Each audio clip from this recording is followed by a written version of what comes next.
In the beginning there was only none. Try to imagine nothing. Not darkness, because darkness is something. Not silence, because silence exists in relation to sound. The ancient Egyptians called it none, the endless, depthless waters of chaos that existed before existence itself. These weren't waters as we know them. They were possibility itself, holding everything that would ever be, suspended in eternal potential. The Egyptians sitting by their life-giving river 3,000 years ago would tell this story to their children, just as I'm telling it to you now. They understood something profound, that before order comes chaos, before light comes darkness, before anything at all comes the vast waiting void. In these primordial waters something stirred, the first consciousness. The Egyptians of Heliopolis, the ancient city of the sun, called this first awareness Atum. But Atum was alone, the only thoughts in an unthinking universe, the only self in selfless waters. Imagine that loneliness. Not the loneliness of being in an empty room, but of being the only consciousness that had ever existed, floating in an endless ocean of nothingness. So Atum did what any being would do in such profound isolation. He created. But first he needed somewhere to stand. From the waters of Nun, through will alone, Atum caused the first hill to rise. The Egyptians called it the Ben-Ben, the primordial mound. Every pyramid point, every temple foundation, every sacred hill in Egypt would echo this first solid ground emerging from chaos. Picture it. In the endless dark waters, a small hill of earth breaks the surface. Not much bigger than a house, perhaps.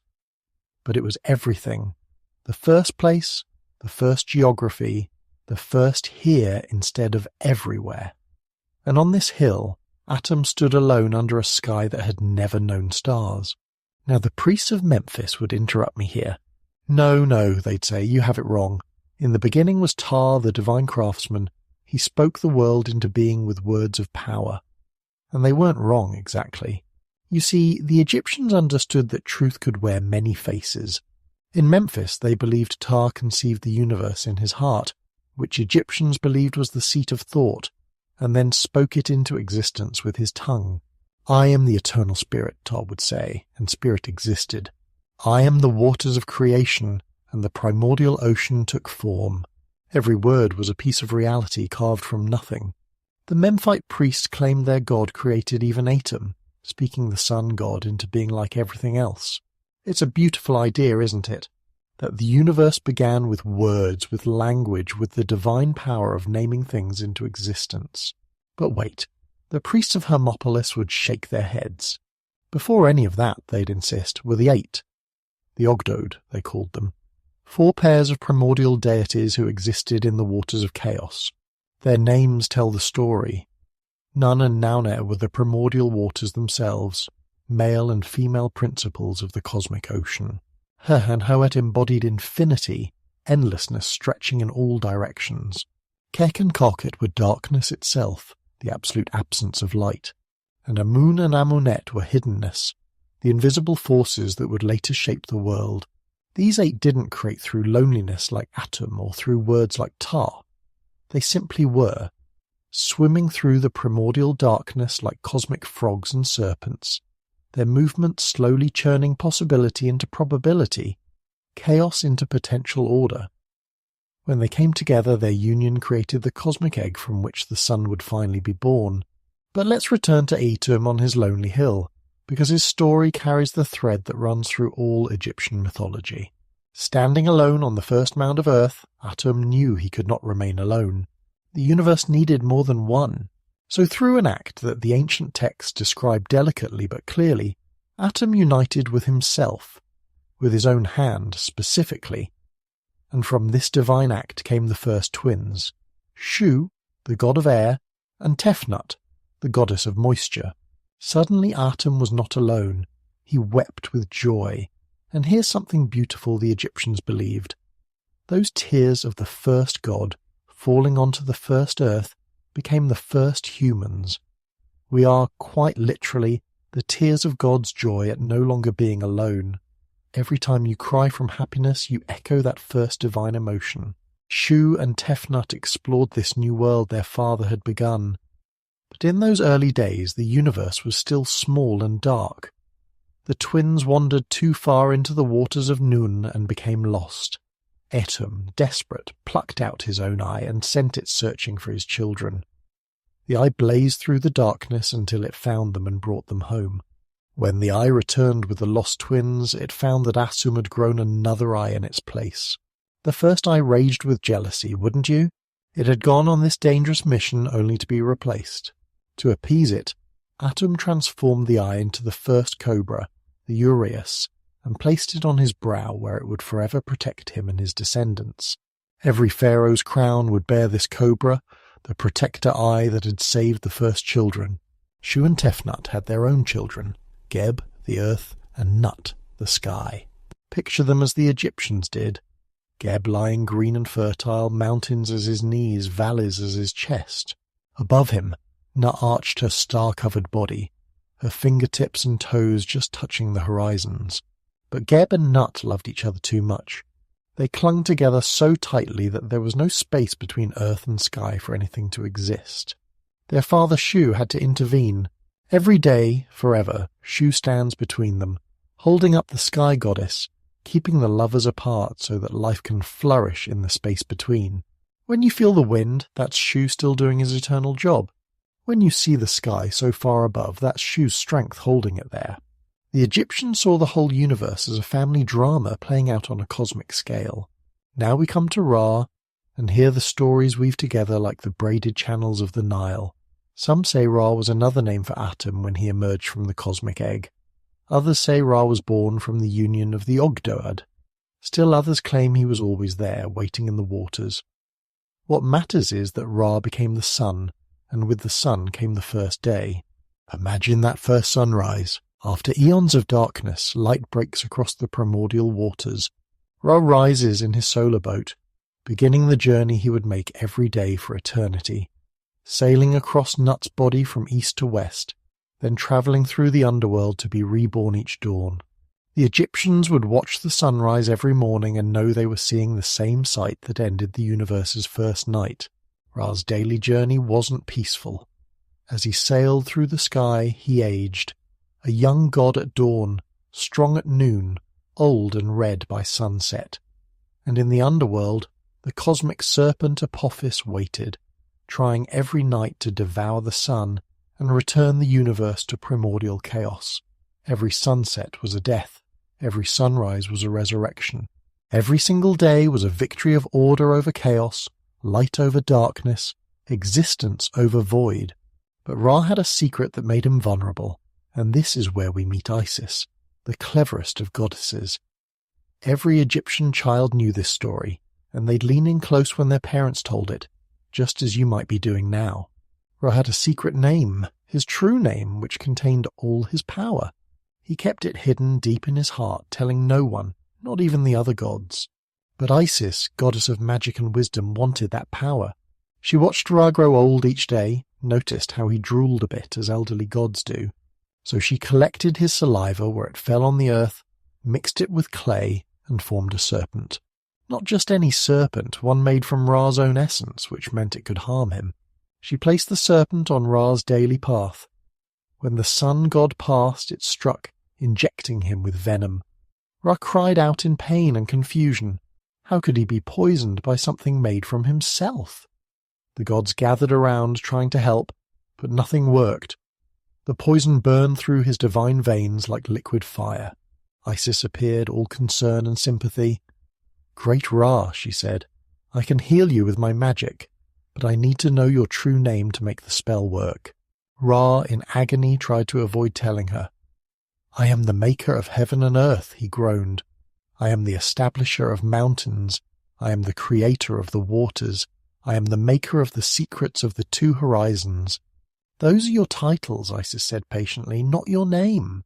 The poison burned hotter. Finally Ra could bear no more. He leaned close to Isis and whispered his secret name, passing it from his heart to hers. Immediately Isis spoke the spell of healing, and the poison left Ra's body. But now she shared his power, and more importantly, she could pass that power to her son Horus, who would one day need it to rule. This story taught the Egyptians about the power of names, of knowledge, of cleverness over strength.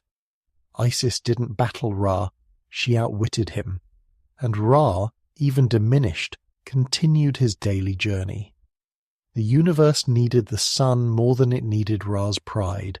As the gods multiplied and their dramas grew more complex, they established the fundamental order of the universe, what the Egyptians called Ma'at. This wasn't just law or justice as we understand it. Ma'at was the cosmic balance, the divine rightness that kept the universe from sliding back into chaos. Every sunrise reinforced Ma'at, every prayer strengthened it, every just action by human or god added to the universal balance. The gods built the first temples in the landscape of myth. They established the rituals that would maintain the cosmos. They created the Nile's annual flood, the star patterns, the rhythm of seasons. What had begun as one lonely god on a hill of mud had become a complex functioning universe full of deities, humans, animals, and the intricate relationships between them all. And humans. We remained what we had always been. The tears of joy, the accidental creation born from the first emotion. The gods hadn't planned us, but once we existed we became central to the cosmic order. We were the ones who would build the temples, perform the rituals, speak the names that kept the gods alive. We were small, mortal, fragile, but essential. This was the Egyptian understanding of our place in the universe. Not as servants to angry gods, but as necessary partners in maintaining existence itself. Every person who spoke a prayer, who offered bread and beer at a shrine, who lived according to Ma'at, was helping keep the universe stable. It was an enormous responsibility and a profound honor. The creation was complete, but the story was just beginning. The gods had children who would have children. Osiris, Isis, Set, and Nephthys were born to Geb and Nut, and their story would define Egyptian religion for the next 3,000 years. The paradise of creation would soon know jealousy, murder, and dismemberment. The tears of joy would also learn to be tears of grief. But gods, as we know, are never content to rule in peace. The golden age of creation was ending, and the age of conflict was about to begin. Set's eyes were already turning red with envy as he watched his brother Osiris receive the crown of earthly rule. The first murder was taking shape in the first murderer's heart. While the gods played out their dramas in the realm above, something remarkable was happening along the banks of the Nile. The tears of Atum's joy had dried into flesh and blood, and humanity was learning to live in the narrow green ribbon of life that cut through the endless desert. Picture Egypt before Egypt existed. 5,000 years before Christ, 7,000 years before our time. The Sahara wasn't always a desert. Once, it was green savanna where our ancestors hunted gazelle and collected wild grains. But the rains were failing year by year, and the grasslands were turning to sand. The people followed the animals, and the animals followed the water, and all paths led to the river. The Nile was a miracle then, just as it would be forever after. In a land where rain was becoming memory, the river rose every year like clockwork, spreading its black silt across the floodplain. The Egyptians would later call their country Kemet, the Black Land, after this life-giving mud. Everything beyond the flood's reach was Deshre, the Red Land, the desert, the place of death and chaos. These early people, your ancestors and mine, discovered something profound. If you threw seeds onto the wet black mud after the flood receded, food grew as if by magic. No more wandering, no more following the herds. You could stay in one place and the earth would feed you. It was the birth of civilization, and it happened here, along this river that knew the secret of eternal life. Small settlements sprouted like seeds themselves. At first, just collections of mud brick huts, reed shelters, fire pits where families gathered.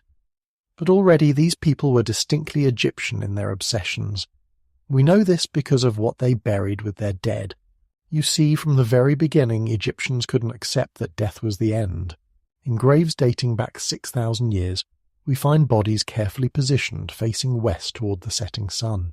They're surrounded by pots that once held food, beer jars for the afterlife journey, flint knives, jewellery made from shells and stones, Even then, before pyramids, before mummies, before any written word, the Egyptians were preparing for eternity.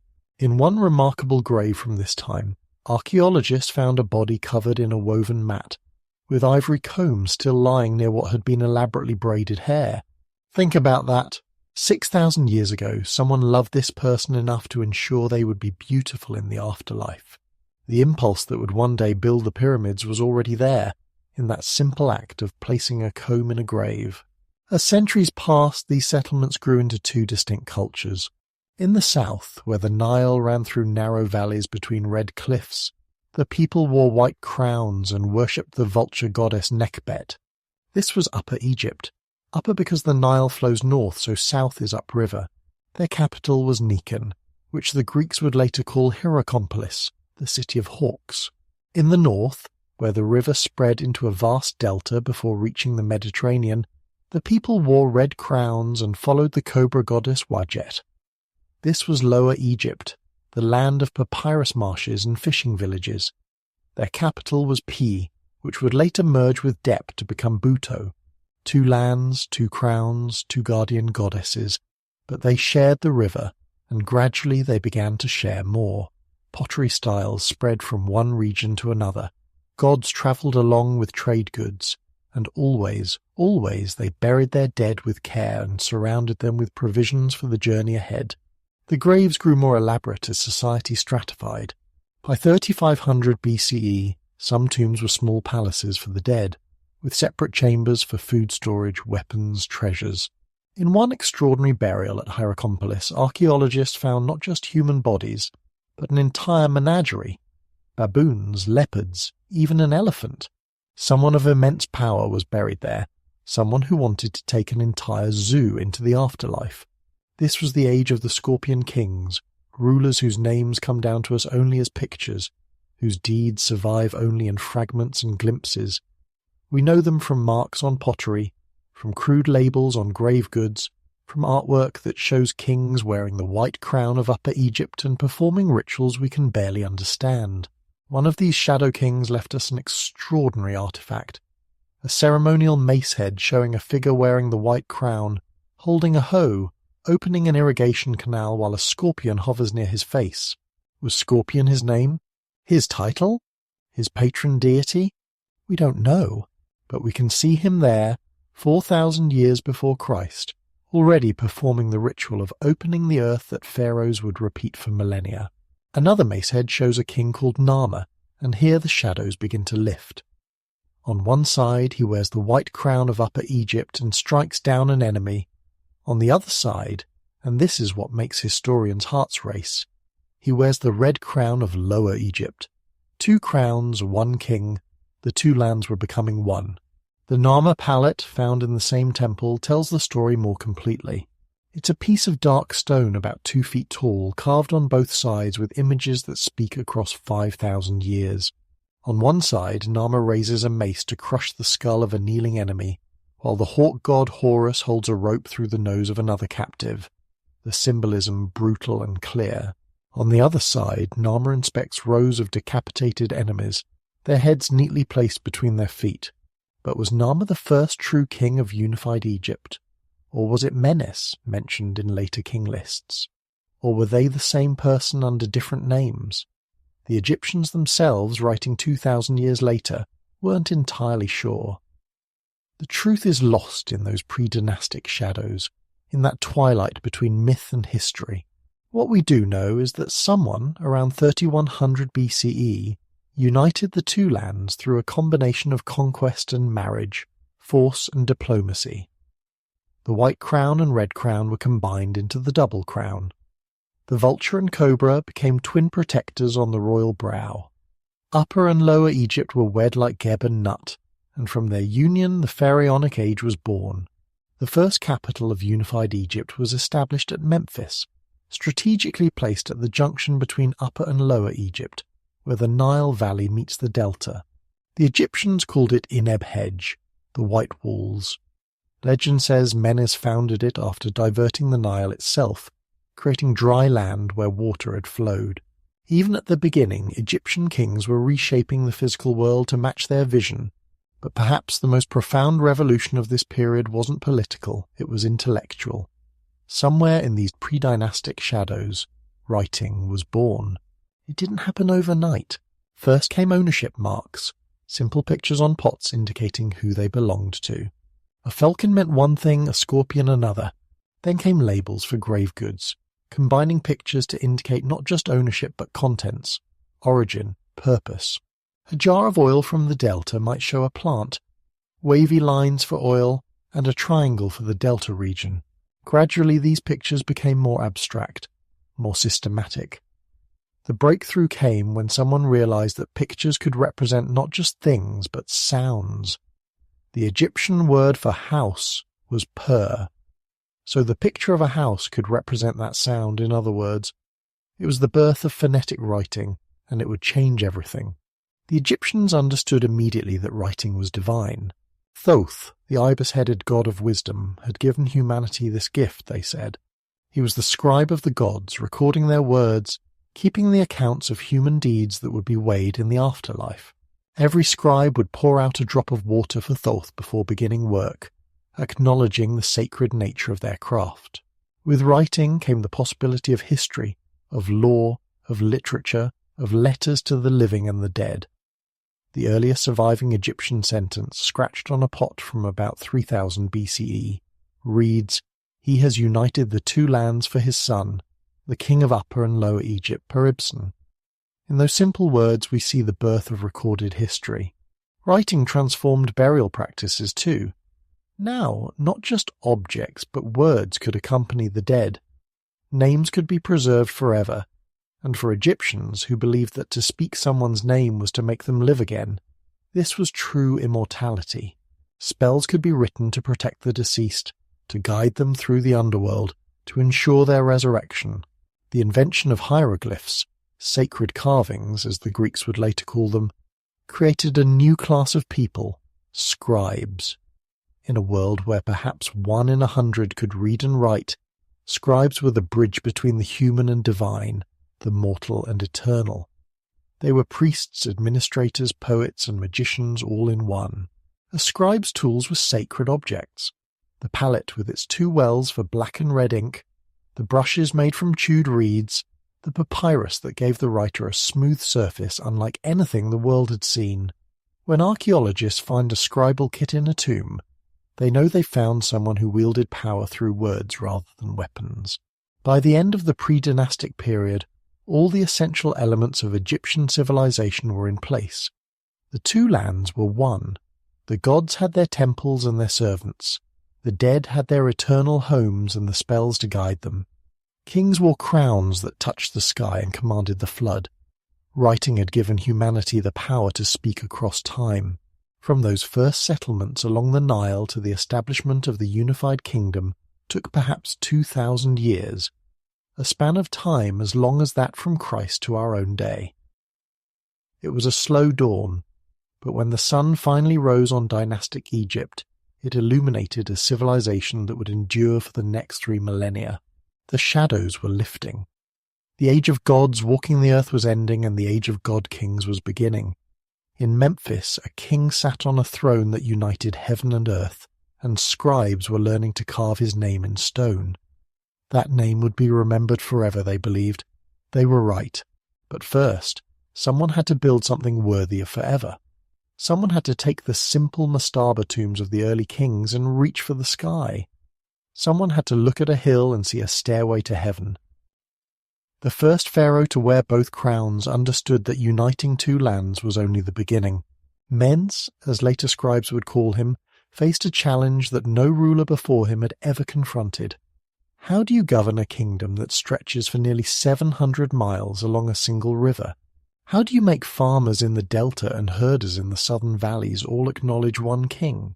The answer, as brilliant as it was simple, was Memphis. Mens built his capital at the exact point where Upper Egypt met Lower Egypt, where the narrow river valley opened into the sprawling delta.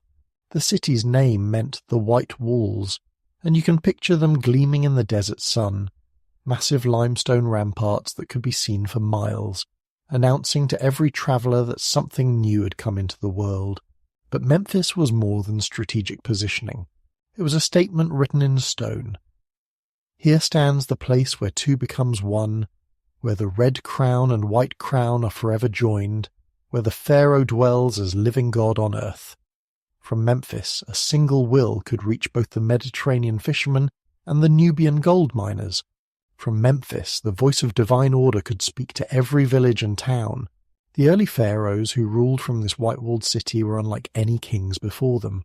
They weren't simply powerful men who had conquered their neighbours. They were living gods, each one the earthly embodiment of Horus, the falcon-headed son of Osiris.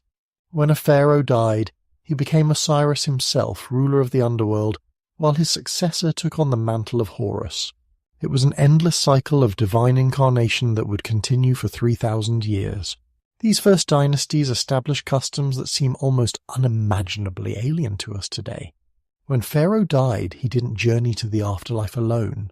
His servants, his guards, sometimes even his wives chose to accompany him, or were chosen to accompany him.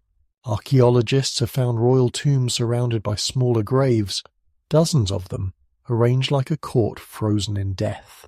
These weren't random burials. These were retainers who died at the same time as their king, their graves carefully positioned to serve him in eternity just as they had in life. Imagine the funeral of one of these early pharaohs. The king's body, wrapped in the finest linen, lies in a chamber carved deep into the bedrock. Around him, in carefully arranged positions, lie the members of his household, the cupbearer still holding his golden vessel, the sandal-bearer with the royal footwear, the scribe with his palette and brushes ready to record the king's words in the world beyond death. It speaks to a belief so profound, so absolute, that death itself was just another room in the palace of eternity. But the divine nature of kingship required more than human sacrifice. It demanded monuments that matched the eternal nature of the pharaoh's soul. The early kings built mastabas, low rectangular tombs with sloping sides that rose from the desert like artificial hills. Some were enormous, the size of city blocks, filled with chambers stocked with everything a god-king might need. Furniture inlaid with ivory and gold, weapons of copper and precious stone, jars of oil and wine, loaves of bread baked for an eternal feast. Yet even the grandest mastaba was in the end just a box. It sat low on the horizon, barely visible beyond the next hill. For rulers who claimed to be gods, who daily performed rituals that maintained the cosmos itself, such humble tombs seemed insufficient. The dead king needed something that touched the sky, something that announced his divine nature to the very stars. The man who solved this problem was Djoser, third king of the Third Dynasty, who ruled around 2670 BCE. But the genius behind the solution was his architect, a man whose name would be remembered and revered for the next 2.5 millennia, Imhotep. Picture Imhotep as the Egyptians did, not just a builder, but a Renaissance man 2,000 years before the Renaissance. He was architect, physician, priest, astronomer, and poet.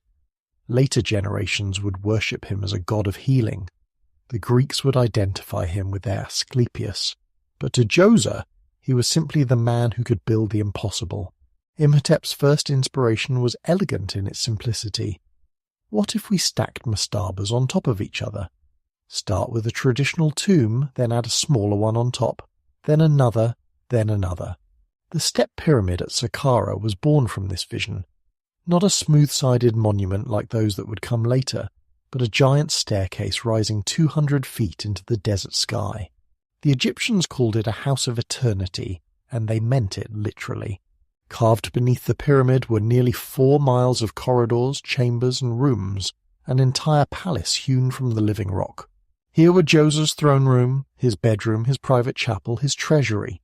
Blue-green tiles covered the walls, mimicking the reed bundles that had decorated the palaces of the living. False doors were carved where real doors would have stood, allowing the dead king's spirit to move freely through his eternal home. But the pyramid itself was the message written against the sky. Every Egyptian who saw it understood immediately what it meant.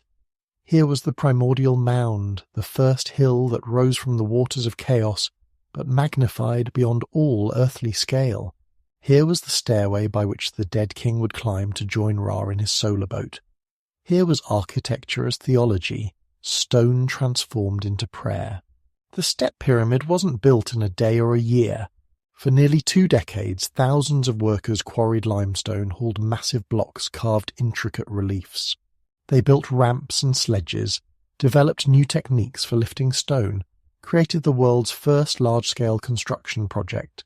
The pyramid complex, when finished, covered nearly 40 acres and included not just the tomb but temples, courtyards, pavilions for the king's eternal festivals. Djoser's pyramid inspired imitators, but it also inspired innovators. The kings who followed wanted something even more spectacular, something that would surpass the step pyramid as clearly as it had surpassed the mastabas. They wanted smooth-sided pyramids that would catch the sun's rays and send them blazing across the desert. Pyramids that were geometric perfection made manifest in stone.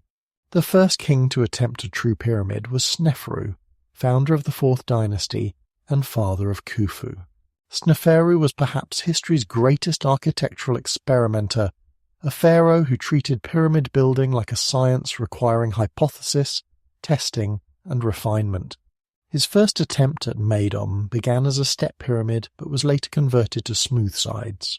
Something went wrong, perhaps the angle was too steep, perhaps the foundation was flawed, and the outer casing collapsed, leaving behind the strange tower-like structure that tourists still visit today. Undeterred, Sneferu tried again at Dashur, beginning construction of what would become known as the Bent Pyramid. The initial angle was about 54 degrees, creating a slope that would have made the finished monument taller than any pyramid before or since. But partway through construction, something alarmed the builders. The pyramid was settling, cracking, perhaps threatening collapse.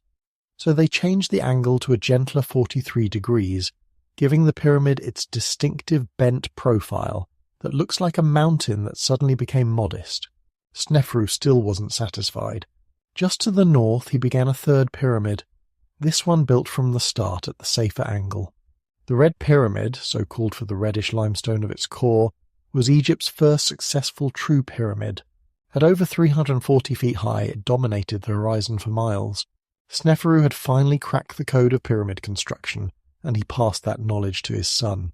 That son was Khufu, known to the Greeks as Cheops, and he would build something that defied every superlative.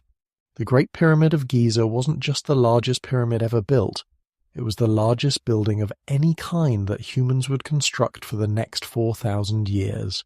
Imagine standing at its base when it was newly finished, its white limestone casing catching the sun like a geometric mountain of light. It rose nearly 480 feet into the sky, its base covering 13 acres, its mass approximately equal to that of 2 Empire State Buildings. The precision of its construction still baffles engineers today. The base is level to within just 2 centimeters, less than an inch across a foundation covering 13 acres. The sides align almost perfectly with the cardinal directions. The internal passages are cut with tolerances that modern machinery would be proud to achieve. Some of the granite blocks in the King's Chamber weigh over 60 tons, yet they were fitted together so precisely that you can't slip a knife blade between them. How did they build it? The question has launched 1,000 theories, from ingenious ramps to alien intervention. The truth, as revealed by recent archaeological discoveries, is both simpler and more remarkable than either extreme suggests. They built it with human intelligence, human determination, and human sweat, but on a scale that required reorganizing an entire civilization. Recent excavations have revealed the workers' village that supported the Great Pyramid's construction, a city of perhaps 20,000 people that existed solely to build one man's tomb. Here lived the quarrymen who cut limestone from nearby cliffs, the sailors who transported granite blocks from Aswan 500 miles to the south, the bakers who produced bread for the massive workforce, the brewers who made the beer that was safer to drink than Nile water, the doctors who treated injuries, the priests who maintained the workers' spiritual welfare. The workers weren't slaves, as Hollywood likes to portray. They were farmers whose labor was claimed by the state during the flood season when their fields lay under water. They were skilled craftsmen who took pride in their work, who left graffiti boasting about their teams, the drunkards of Menkora or friends of Khufu. Their graves found near the pyramids show signs of medical care and good nutrition. Some even received the honor of burial in miniature pyramids of their own. The logistics were staggering. Every day for perhaps 20 years, workers had to quarry, transport, and position over 600 tons of stone. They built ramps that may have spiraled around the pyramid or zigzagged up its face. They used copper tools that had to be constantly sharpened, wooden levers that multiplied human strength, ropes made from grass and palm fiber that could bear enormous loads. They developed techniques for moving 60-ton granite blocks up steep inclines using nothing but human muscle, wooden rollers, and brilliant engineering. But the Great Pyramid was more than just a showcase for Egyptian engineering. It was a machine for resurrection, designed according to principles that connected the dead king to the eternal rhythms of the cosmos. The narrow shaft leading from the king's chamber points toward the constellation of Orion, which the Egyptians identified with Osiris. The pyramid's base perimeter, divided by its height, equals pi to within a fraction, possibly by accident, possibly by design, but certainly by the work of minds that understood profound mathematical relationships. The pyramid complex included not just the main pyramid, but 2 smaller ones for Khufu's queens, 3 tiny pyramids for other family members, a mortuary temple where daily rituals maintained the king's afterlife, and a causeway connecting the whole complex to the Nile. Most famously, it included the Sphinx, that enigmatic creature with a human head and lion's body that gazes eternally eastward toward the rising sun. The Sphinx, carved from a natural limestone outcrop, was probably intended to represent Khufu himself as the sun god Ra-Horakhti. Its face, though worn by millennia of wind and sand, still shows traces of the royal features, the ceremonial beard, the royal headdress, the expression of divine authority.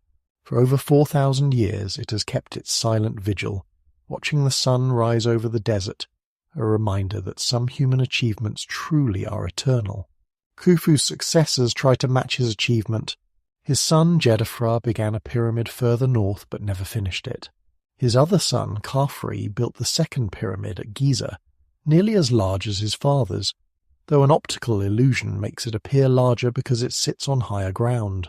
Menkaure, probably Khufu's grandson, built the third Giza pyramid, smaller but constructed with exquisite precision and partially cased in granite instead of limestone.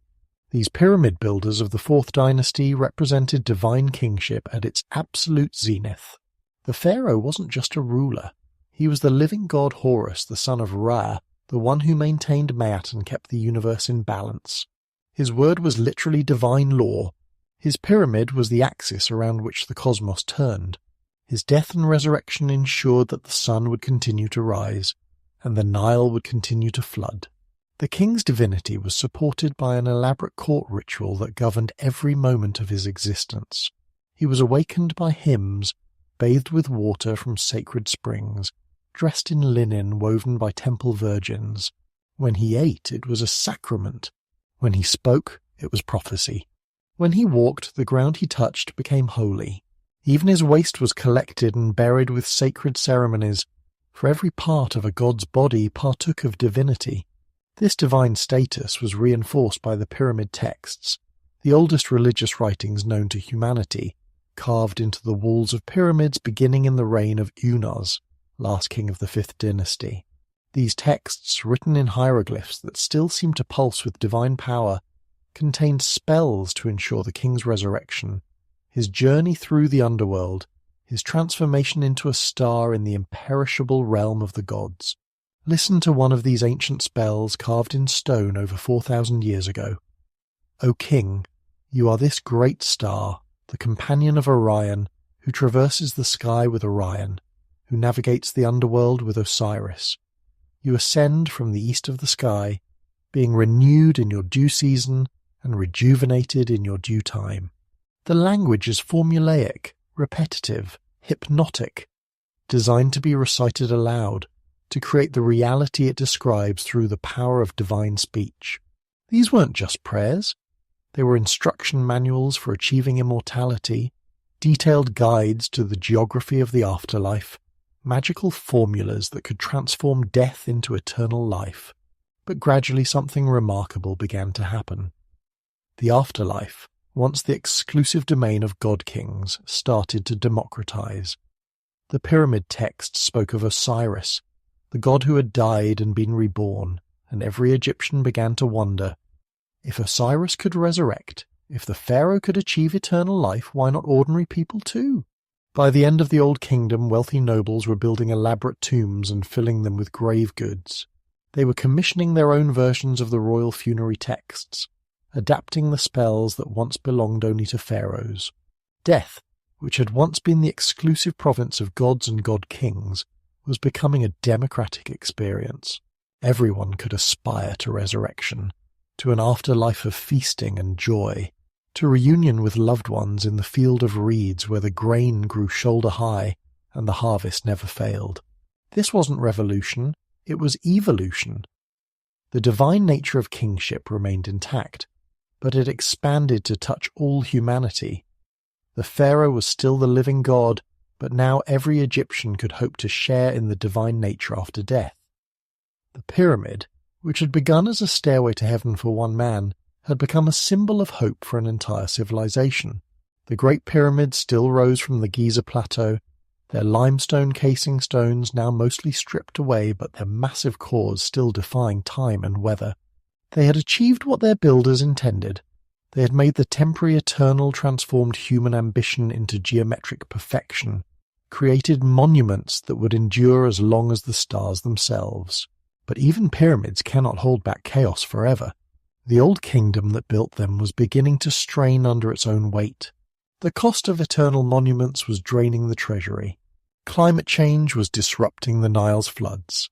Provincial nobles were growing powerful and restless. In the far south, Nubian armies were massing. The perfect order of the Pyramid Age was about to meet the ancient Egyptian enemy, the forces of chaos that the priest called Isfet, the opposite of Mayat, the thing that sought to return all creation to the primordial waters of Nun. And the first sign wasn't political upheaval or military conquest.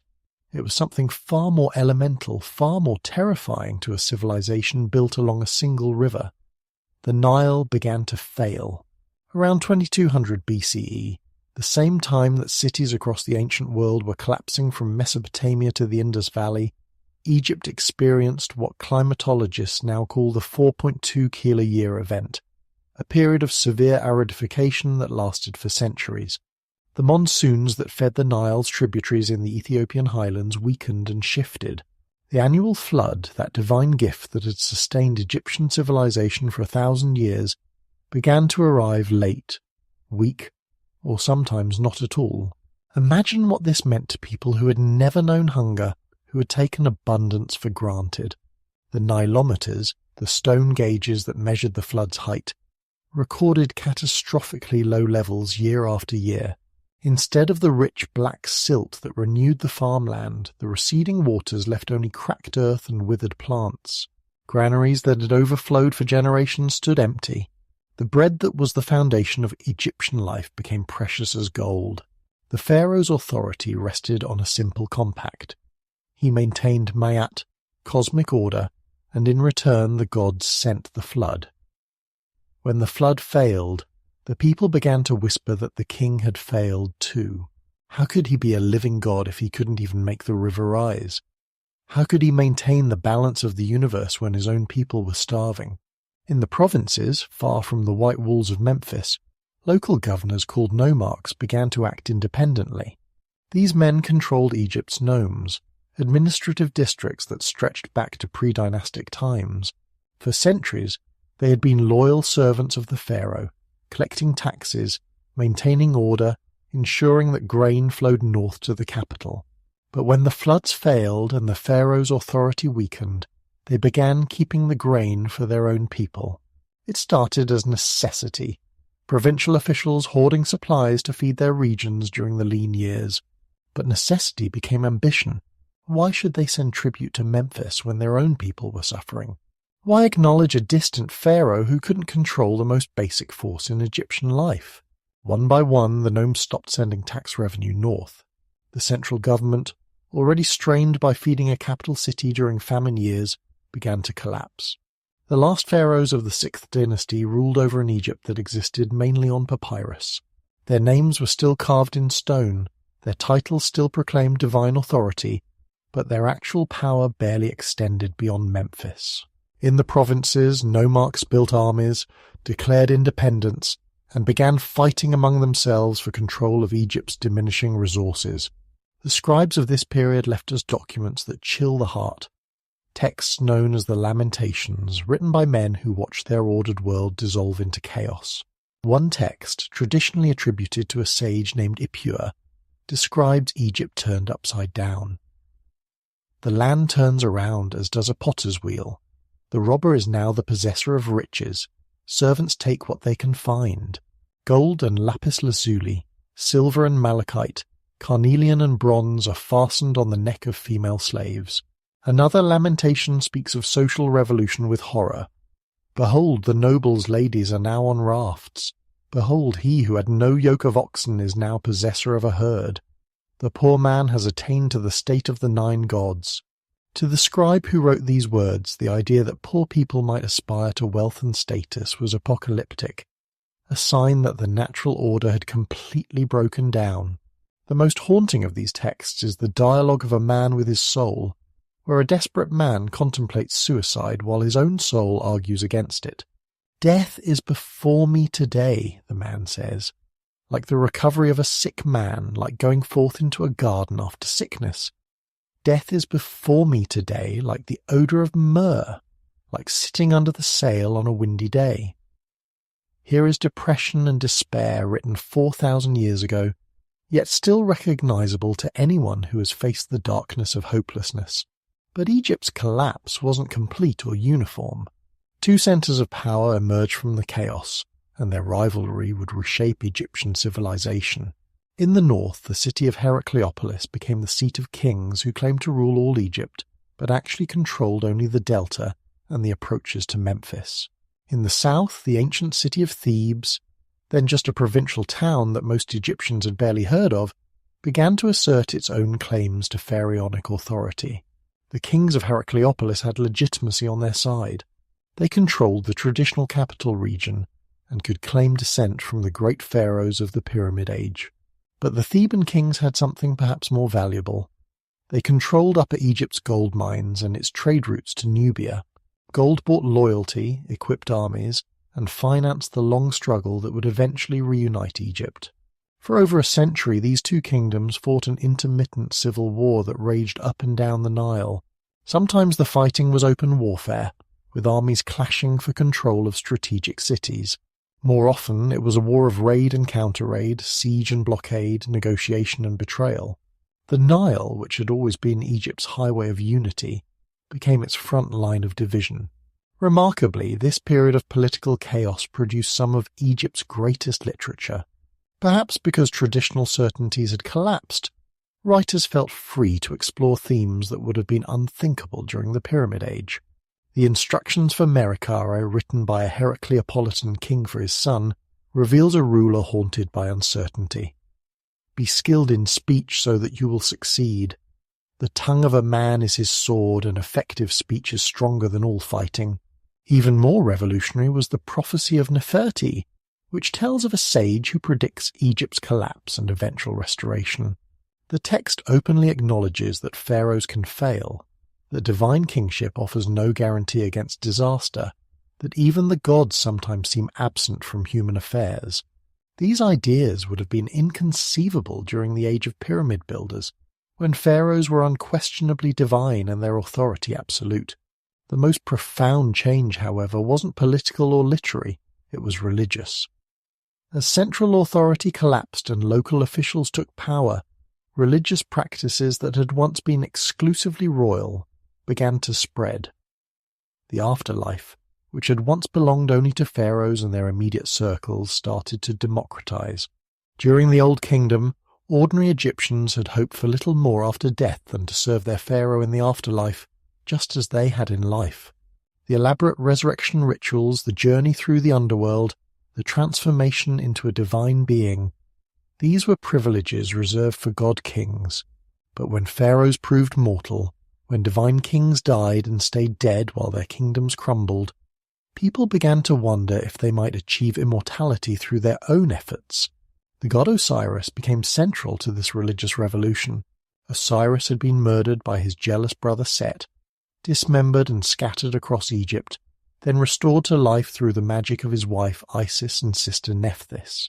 If Osiris could die and be reborn, if he could triumph over death through proper burial and magical protection, then perhaps ordinary people could do the same.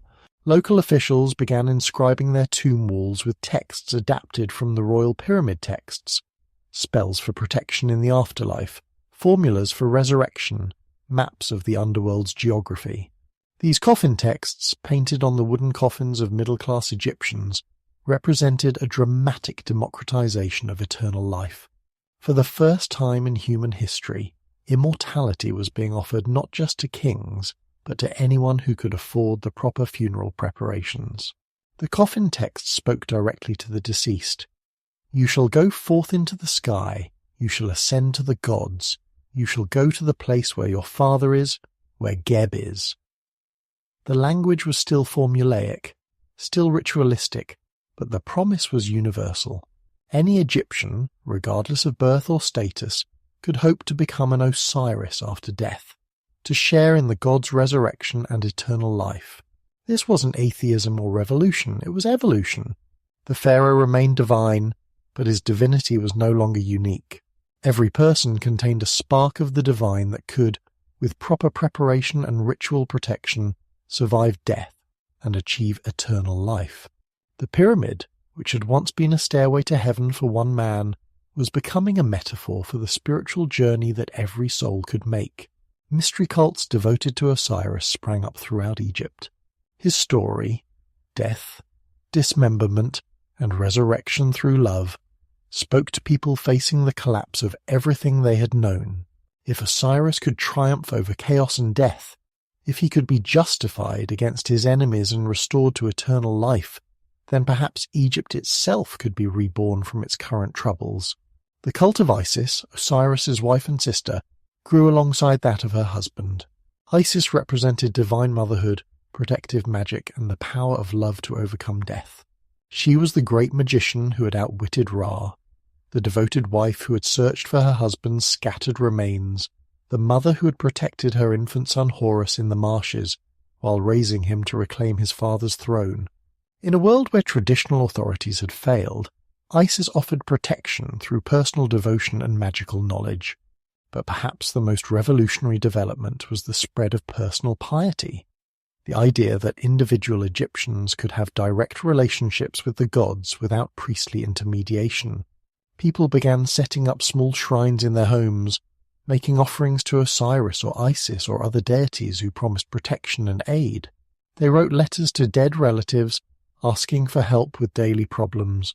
They dedicated small statues to the gods, seeking healing or prosperity or love. This personal approach to religion would outlast the political chaos that spawned it. Even when strong pharaohs eventually restored central authority, Egyptians would never again see their king as the sole intermediary between humanity and the divine. The first intermediate period had cracked the religious monopoly of divine kingship, and let ordinary people glimpse the possibility of their own eternal life. The civil war between North and South continued for generations, exhausting both kingdoms.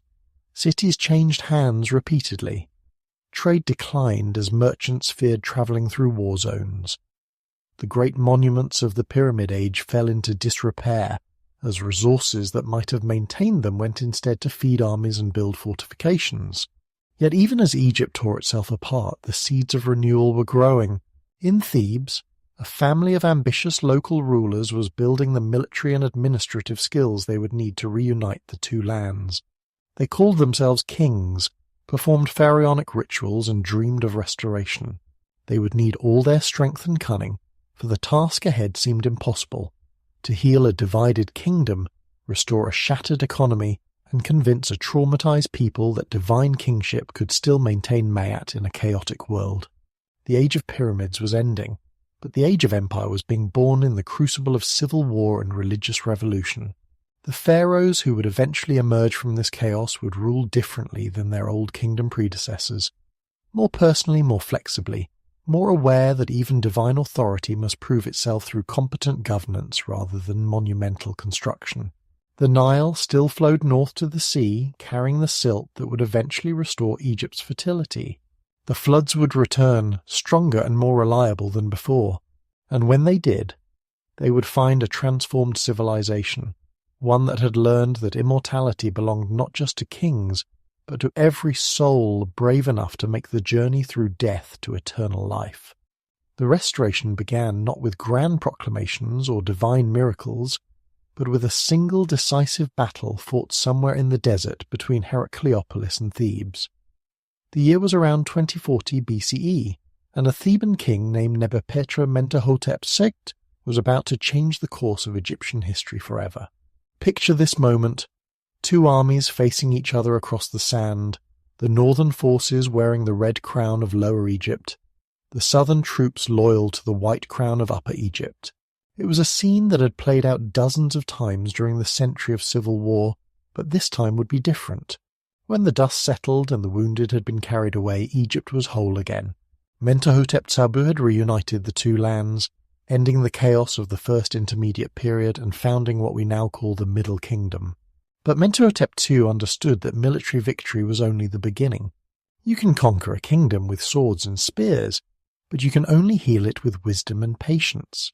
The new pharaoh faced challenges that would have daunted even the pyramid builders: a traumatized population, a devastated economy, provincial nobles who had grown accustomed to independence, and a religious system that had fundamentally changed during the years of chaos. The first challenge was symbolic. Where should the reunited kingdom's capital be? Memphis had been the seat of pharaonic power for nearly 1,000 years, but it lay in territory that had been controlled by the defeated Heracleopolitan kings. Thebes was Mentuhotep's home base, but it was far to the south, hundreds of miles from the delta that produced much of Egypt's wealth. Mentuhotep made a brilliant compromise. He established his primary residence at Thebes, elevating this provincial city to royal status for the first time in Egyptian history. But he also maintained the traditional administrative centers, keeping Memphis as an important secondary capital and ensuring that northern Egypt felt included in the new order. It was a decision that acknowledged political reality while respecting ancient tradition. More importantly, Mentuhotep pioneered a new model of kingship that would define the Middle Kingdom. The Old Kingdom pharaohs had been distant, godlike figures who ruled through divine authority and monumental display. The pyramid builders had been cosmic forces made flesh, their very presence maintaining the balance of the universe. But the collapse of central authority had shown that divine kingship alone wasn't enough. A pharaoh also needed to be an effective administrator, a military leader, and above all, a protector of his people. Mentuhotep began calling himself the shepherd of his people, a title that would have been unthinkable for Khufu or Khafre. Shepherds, after all, work for their flocks, not the other way around. They guard against wolves, guide to good pasture, and ensure that every sheep returns safely home at night. It was a radical redefinition of royal responsibility, the king as servant as well as master, protector as well as ruler. This new model of kingship was reflected in Mentuhotep's mortuary temple at Deir el-Bahari, across the Nile from Thebes. Instead of a soaring pyramid that dominated the landscape, he built a terraced temple that seemed to grow from the living rock of the cliffs. It was still grand, still impressive, but it spoke to the land rather than challenging the sky. The message was clear. This pharaoh worked with Egypt rather than commanding it from above. Mentuhotep ruled for an astounding 51 years, spending most of that time healing the wounds left by civil war. He rebuilt temples that had been damaged or neglected, restored trade routes that had been disrupted by fighting, and most importantly began the slow process of restoring confidence in central authority. When he finally joined his ancestors in the afterlife, he left behind a kingdom that was unified not just in name but in spirit. The dynasty Mentuhotep founded would rule for another century and a half, but the real flowering of Middle Kingdom civilization came with a new family that seized power around 1991 BCE. The first king of this 12th dynasty was a vizier named Amenemhat, who took the throne in circumstances that remain mysterious to this day. Amenemhat I was a revolutionary figure disguised as a traditionalist. He moved the capital north to a new city called Iktawi, Caesar of the Two Lands, located strategically between Memphis and the Fayum oasis. From this central location, he could control both Upper and Lower Egypt while developing new agricultural lands that would support a growing population. But Amenemhat's most lasting innovation was literary. He commissioned a text called the Prophecy of Neferti, which presented his rise to power as the fulfillment of ancient predictions. The text describes a sage from the Old Kingdom prophesying Egypt's collapse and eventual restoration under a king who will come from the south. It was propaganda, certainly, but propaganda so skillfully crafted that it reads like genuine prophecy even today. Even more remarkable was Amenemhat's testament, allegedly written after surviving an assassination attempt in his own palace. In this extraordinary document, a pharaoh speaks directly about the loneliness and danger of kingship. Listen to what I say to you, that you may rule the land, govern the shores, and increase well-being. Beware of subjects who are nobodies, of whose plotting one is not aware. Trust not a brother, no, not a friend. Make no intimates, for it is worthless. This wasn't the voice of a distant god-king, but of a human being who had learned hard lessons about power and betrayal. The testament reveals a pharaoh who understood that divine authority meant nothing without effective government, that even kings could be murdered by their own courtiers, that survival required constant vigilance and careful planning. The Middle Kingdom became Egypt's classical age partly because of texts like these, literature that combined practical wisdom with artistic brilliance. Court scribes produced works that are still studied today for their psychological insight and literary sophistication. They wrote about ordinary people as well as kings, about the struggles of daily life as well as cosmic dramas, about human emotions as well as divine commands. The most famous of these works is the story of Sinuhe, often called the first novel ever written. Sinuhe is a court official who flees Egypt after Amenemhat's assassination, fearing he might be implicated in the plot. He finds refuge among Asiatic tribes, marries a chief's daughter, and prospers in exile. But he never stops longing for Egypt, never stops dreaming of the Nile and the familiar sights of home. When the new pharaoh, Senusret, invites Sinu to return with a full pardon, the exile's joy is almost painful to read. What God decreed this flight has been merciful, and has returned me to the court. I shall live by your bounty when my body is in the town of eternity. The story ends with Sinu's triumphant return, his restoration to royal favour, and his preparation for a proper Egyptian burial. Sinu's story spoke to something deep in the Egyptian soul, the belief that Egypt was the centre of the world, the only place where life was truly worth living, but it also explored themes of exile and redemption, guilt and forgiveness, that resonated with anyone who had ever felt displaced or estranged. It was literature that served both entertainment and instruction, showing how even the most desperate circumstances could be overcome through loyalty and perseverance. The Middle Kingdom pharaohs understood that cultural achievements could be as important as military victories in establishing their legitimacy. They patronized artists and writers, supported schools for scribes, and commissioned public works that demonstrated their commitment to Egypt's prosperity. They were warrior kings when necessary, but they were also builders, administrators, and patrons of learning. The greatest of these warrior pharaohs was Senusret III, who ruled from 1878 to 1841 BCE. His reign marked the high point of Middle Kingdom power, and the moment when Egypt reached its greatest territorial extent until the New Kingdom. Senusret was a pharaoh who led from the front, personally commanding armies that pushed Egyptian control deep into Nubia and established permanent garrisons to secure the gold trade. The Nubian campaigns were masterpieces of military engineering and strategic planning. Senusret's armies carved a channel through the First Cataract, the rocky barrier that made navigation difficult at Egypt's southern border. They built a series of massive mud brick fortresses along the Nile, each one positioned to command river traffic and support the others in case of attack. These weren't just military installations, they were complete Egyptian towns with temples, administrative buildings, and residential quarters for soldiers' families. But Senusret's greatest achievement wasn't military, it was administrative. The provincial governors who had torn Egypt apart during the first intermediate period still controlled their regions, still commanded local loyalty, still posed a potential threat to central authority. Previous pharaohs had tried to control them through diplomacy and intimidation. Senusret simply eliminated them. He didn't execute the nomarchs or strip them of their lands. That would have caused unnecessary resentment and resistance. Instead, he gradually absorbed their functions into the royal administration, appointed his own officials to replace them when they died, and redirected their local loyalties toward the crown. By the end of his reign, the independent provincial nobility that had plagued Egypt for centuries had effectively ceased to exist. This administrative revolution required a massive expansion of the royal bureaucracy. Thousands of scribes were trained to staff the new government departments. New systems of record-keeping were developed to track tax collection, military recruitment, and public works projects. Egypt became, for perhaps the first time in history, a truly centralized state where royal authority could reach into every village and household. The cultural achievements of the Middle Kingdom were as impressive as its political and military successes.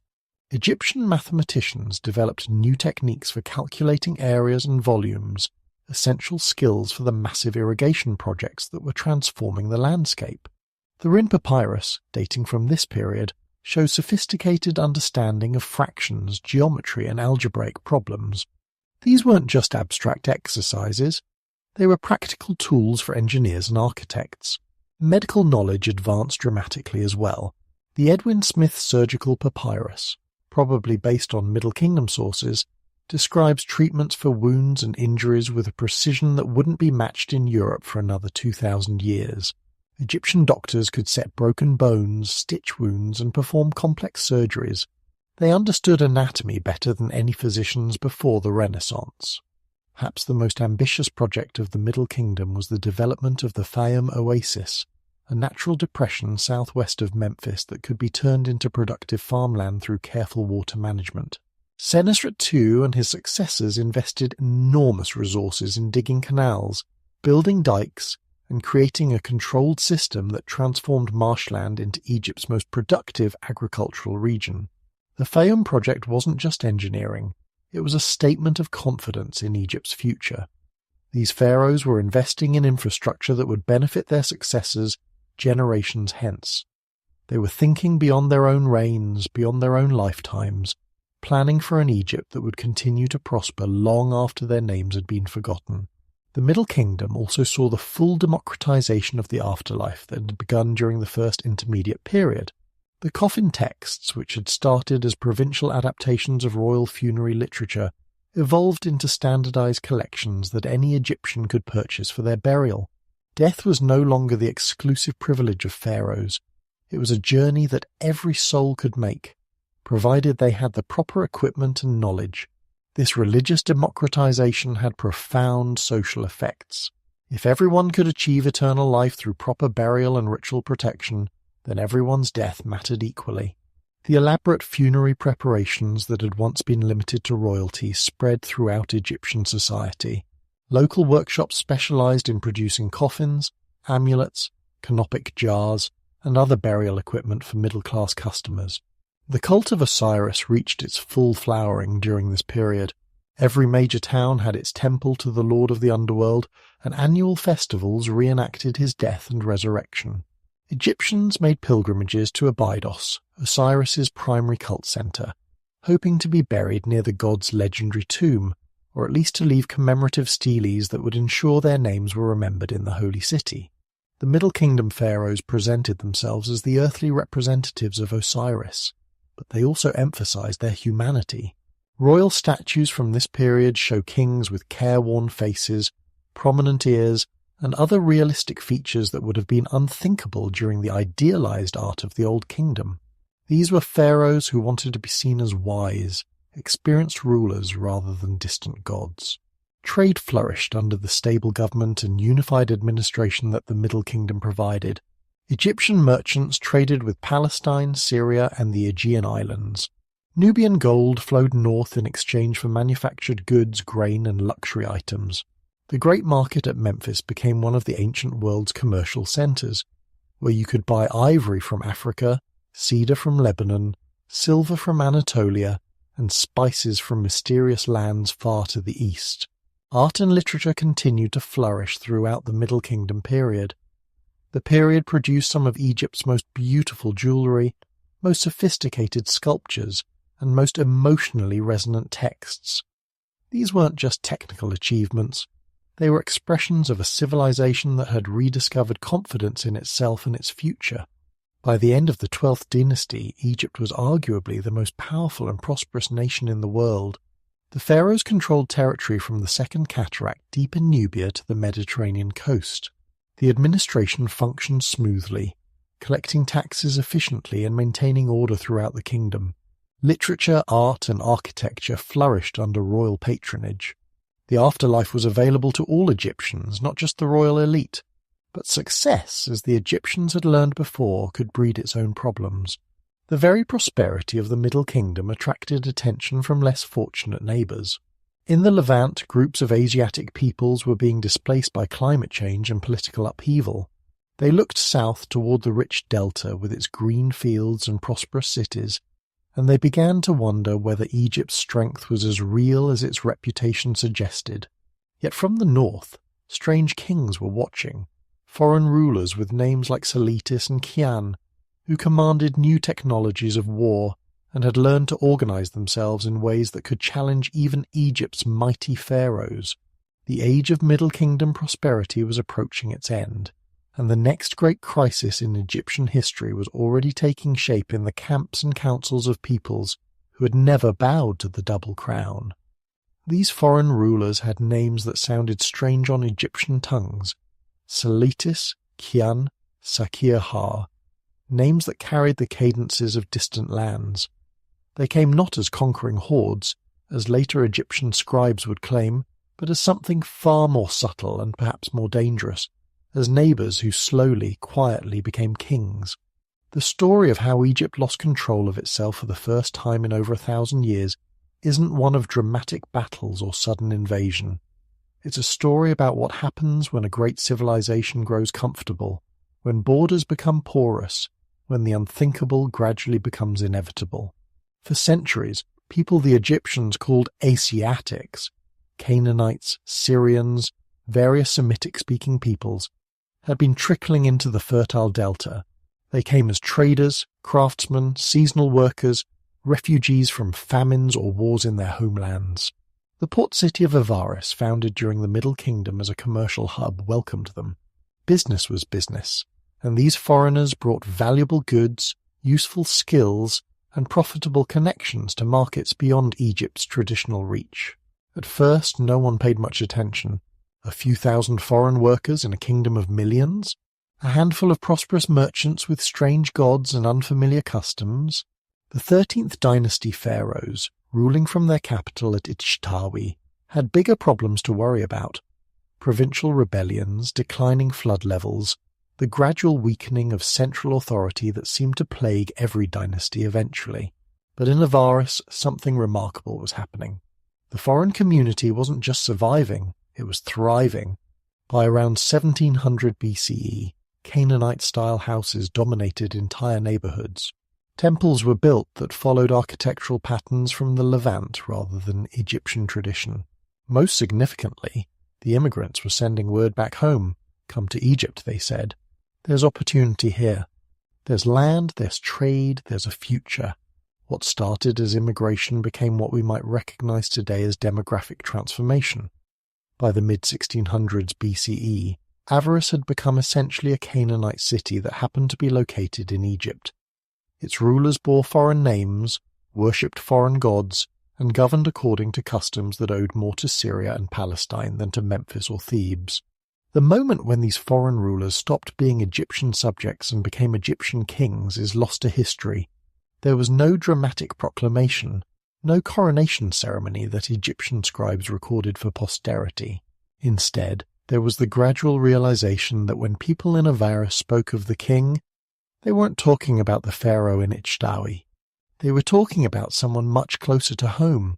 These kings, the Hyksos as they came to be known, ruled with a fascinating mixture of Egyptian and foreign practices. They adopted pharaonic titles, had their names written in hieroglyphs, and performed at least some of the traditional rituals of Egyptian kingship. But they also maintained their own gods, their own burial customs, their own ways of organizing society. Archaeological evidence from Avaris shows this cultural blending clearly. Egyptian-style statues with distinctly Canaanite features, traditional Egyptian furniture decorated with foreign motifs, hieroglyphic inscriptions that include words borrowed from Semitic languages. The Hyksos capital at Avaris became one of the ancient world's great cosmopolitan cities. Merchants from across the Mediterranean brought goods to its markets. The harbour welcomed ships from Cyprus, Crete, and the Aegean Islands. Diplomatic correspondence was conducted in Akkadian, the international language of the day. For the first time in Egyptian history, the Nile Delta was truly connected to the broader world of the Eastern Mediterranean. But perhaps the Hyksos' greatest contribution to Egyptian civilization was technological. They brought with them innovations that would transform warfare, transportation, and daily life throughout the ancient world. The horse and chariot, unknown in Egypt before the Hyksos period, revolutionized both military tactics and royal ceremony. Imagine the first time Egyptians saw these magnificent animals, larger and faster than anything in their experience, pulling wheeled vehicles that moved like the wind across desert and field.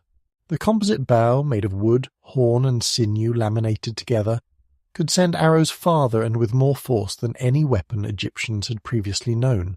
Bronze weaponry, including the distinctive khopesh or sickle sword, gave Hyksos warriors significant advantages over opponents still relying primarily on copper tools.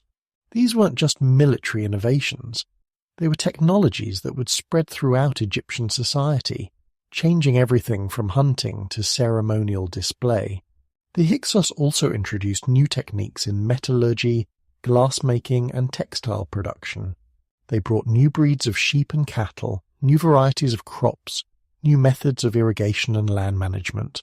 In many ways, their rule marked Egypt's true entry into what we now call the Bronze Age, a period of technological and cultural exchange that connected civilizations from Spain to India.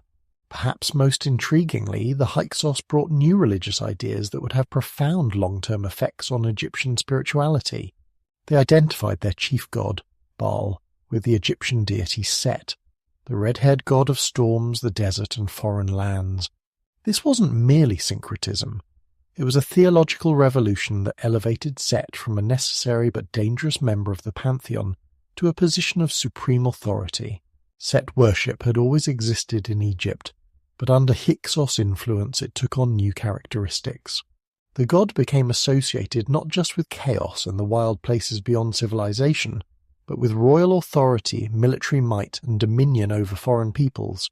Some scholars see in this development the earliest seeds of what would much later become monotheistic thinking. The idea that one god, properly understood and worshipped, could encompass all divine power.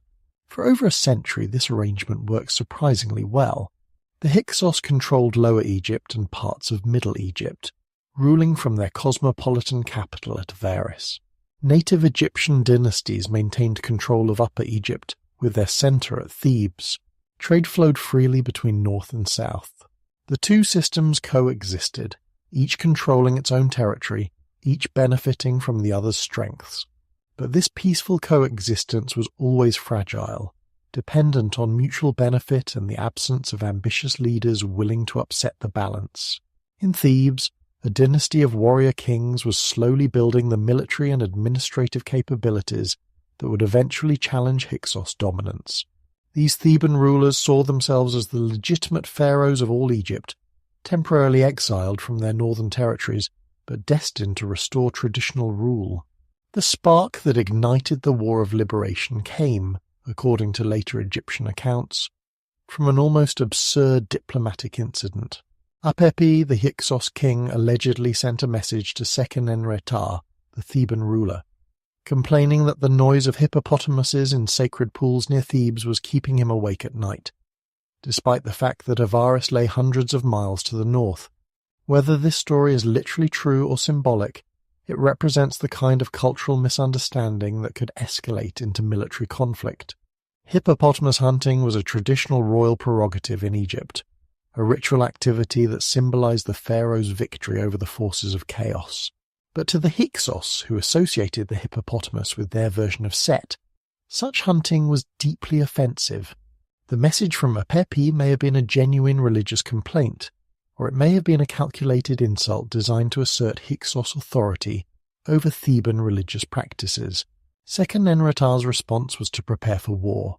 We know this not from textual records, which are sparse for this period, but from his mummy, discovered in 1881, and now one of the most dramatic artifacts of ancient Egyptian warfare.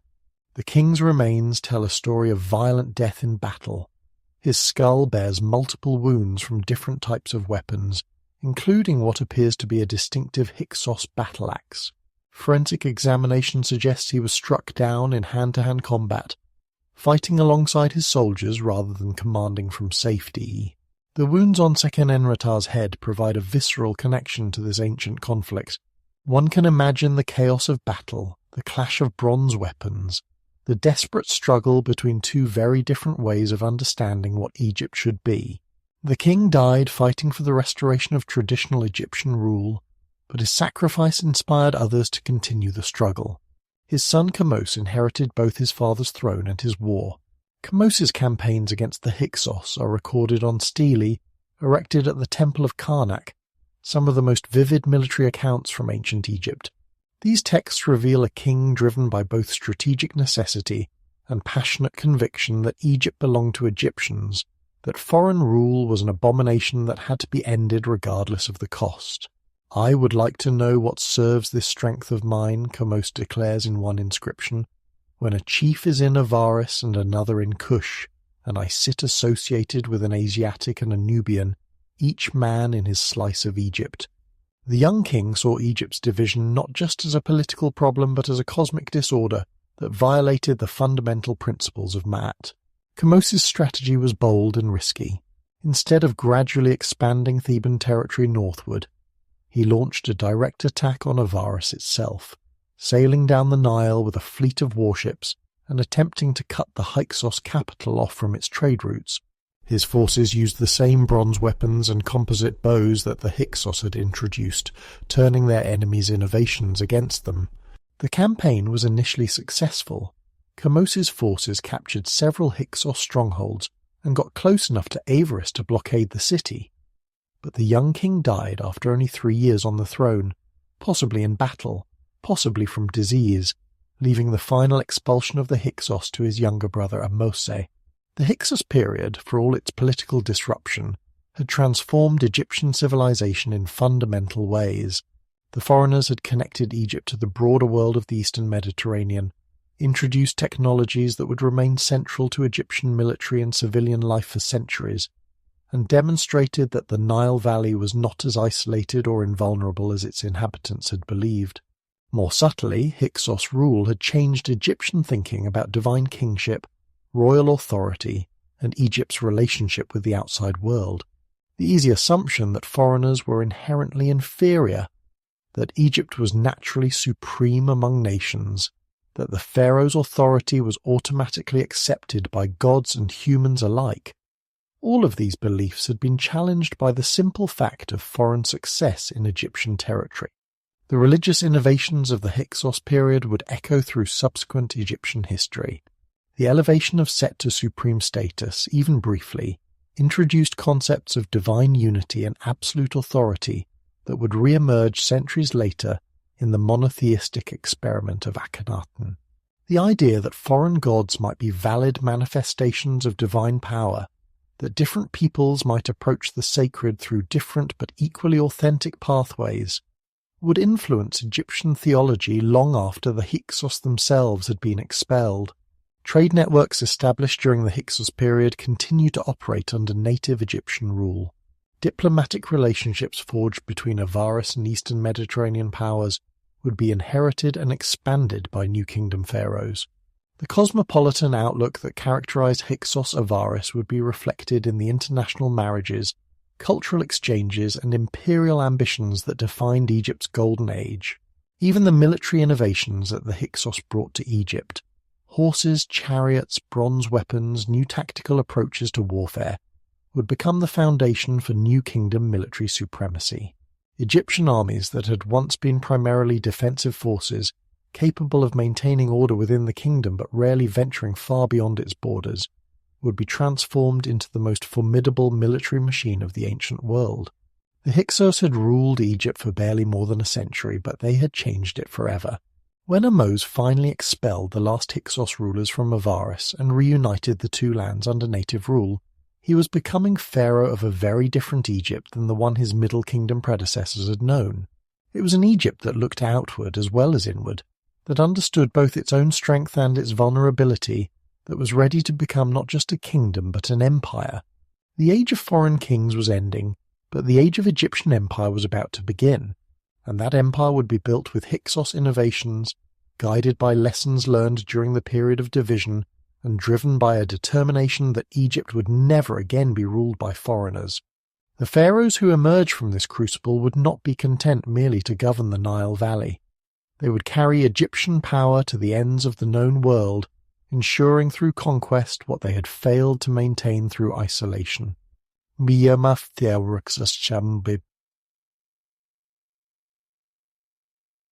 When Ahmose finally stood victorious on the walls of Avaris around 1550 BCE, he wasn't just looking at the ruins of a foreign capital. He was looking at the birth of the world's first true empire. The young pharaoh had done what seemed impossible just decades before. He had united Egypt, expelled the foreign rulers, and proven that native Egyptian kingship could triumph over any enemy. But Ahmose understood something that would change the course of history. Victory in defense was not enough. To ensure that Egypt would never again suffer foreign rule, Egyptian power would have to extend far beyond the Nile Valley. Picture the moment when the last Hyksos ships disappeared over the northern horizon, their hulls heavy with refugees and the remnants of a century of foreign rule. Instead of celebrating and returning to Memphis, Ahmose did something unprecedented. He ordered his armies to continue north, beyond Egypt's traditional borders, into the Sinai Peninsula and beyond into Palestine itself. For the first time in Egyptian history, pharaonic armies were not just defending Egypt, but carrying Egyptian authority into foreign lands. This pursuit of the Hyksos marked the true beginning of Egyptian empire. What had started as liberation became expansion, and what had been defensive warfare became imperial conquest. Ahmose's campaigns established a pattern that would define the New Kingdom for the next 5 centuries. Egypt would never again be content merely to control the Nile Valley. It would dominate the known world. The New Kingdom that Ahmose founded would become ancient Egypt's golden age, lasting from around 1570 to 1069 BCE. Over 500 years of unprecedented prosperity, territorial expansion, and cultural achievement. These pharaohs would build some of Egypt's most magnificent monuments, conduct military campaigns that reached from Sudan to Syria, and create a diplomatic network that connected the Nile to kingdoms across Africa, Asia, and the Mediterranean. But first, the foundations had to be laid.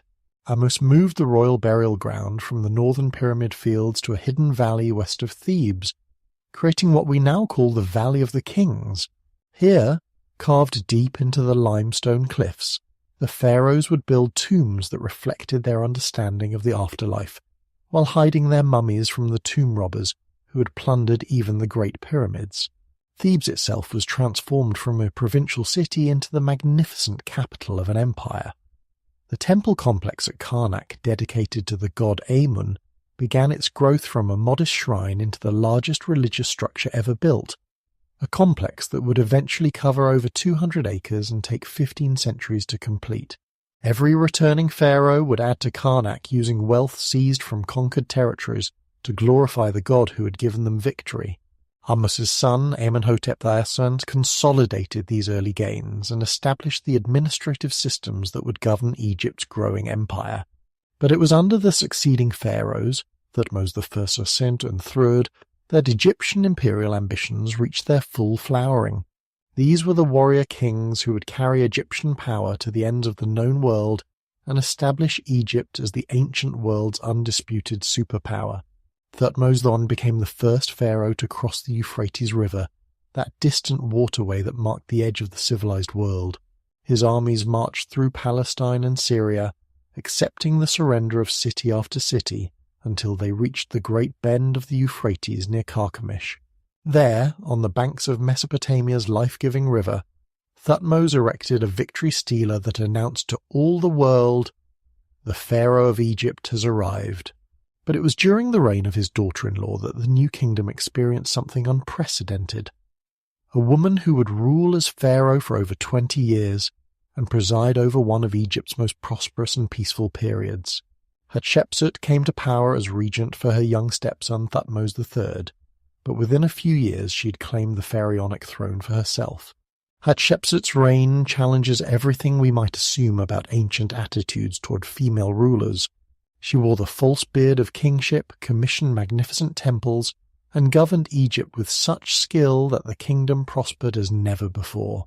Her mortuary temple at Deir el-Bahari, carved into the cliffs across from Karnak, remains one of Egypt's architectural masterpieces, its terraced designs seeming to grow from the living rock itself.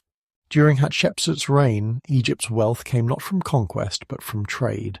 She restored the commercial networks that had been disrupted during the Hyksos period and sponsored trading expeditions to mysterious lands far to the south.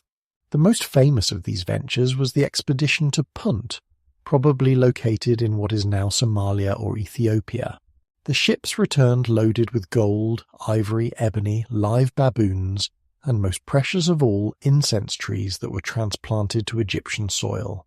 The scenes carved on Hatshepsut's temple walls show these trading expeditions in vivid detail, Egyptian ships sailing unknown waters, foreign rulers offering tribute, exotic animals being loaded onto vessels for the journey back to Egypt.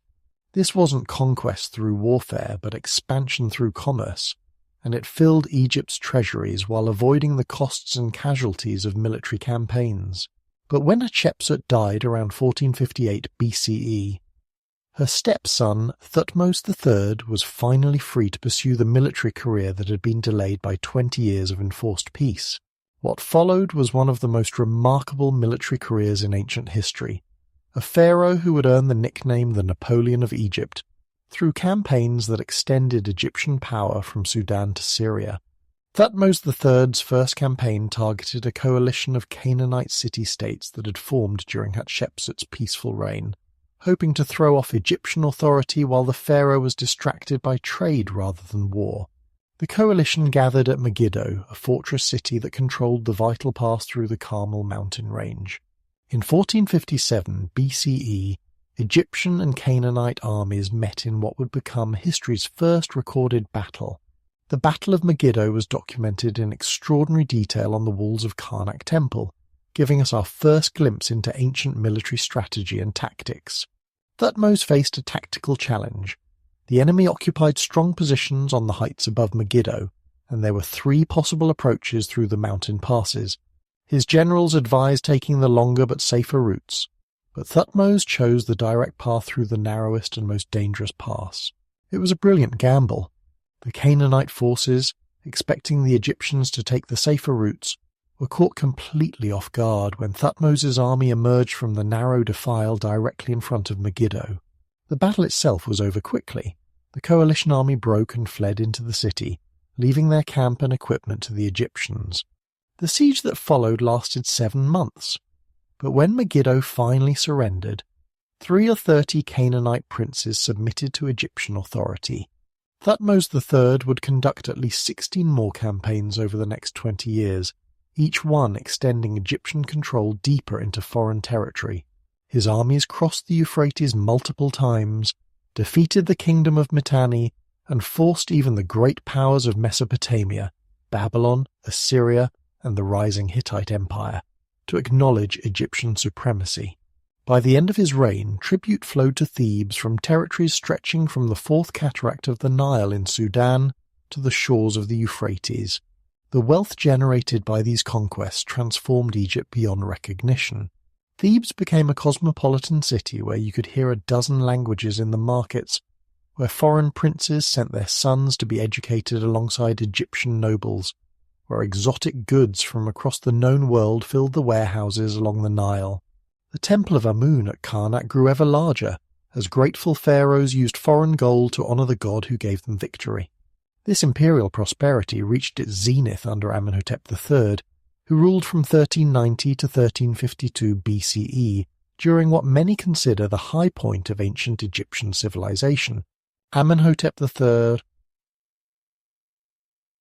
inherited an empire so secure, so wealthy, so unquestionably dominant that he could afford to be a builder rather than a warrior. His reign was marked not by military campaigns, but by architectural projects that defied imagination. The Luxor Temple, Amenhotep III's addition to the Karnak complex, and his massive mortuary temple on the west bank of Thebes, represented Egyptian art and architecture at their absolute peak. His palace at Malkata was the largest ever built in Egypt, a sprawling complex that housed not just the royal family, but hundreds of courtiers, servants, and foreign dignitaries.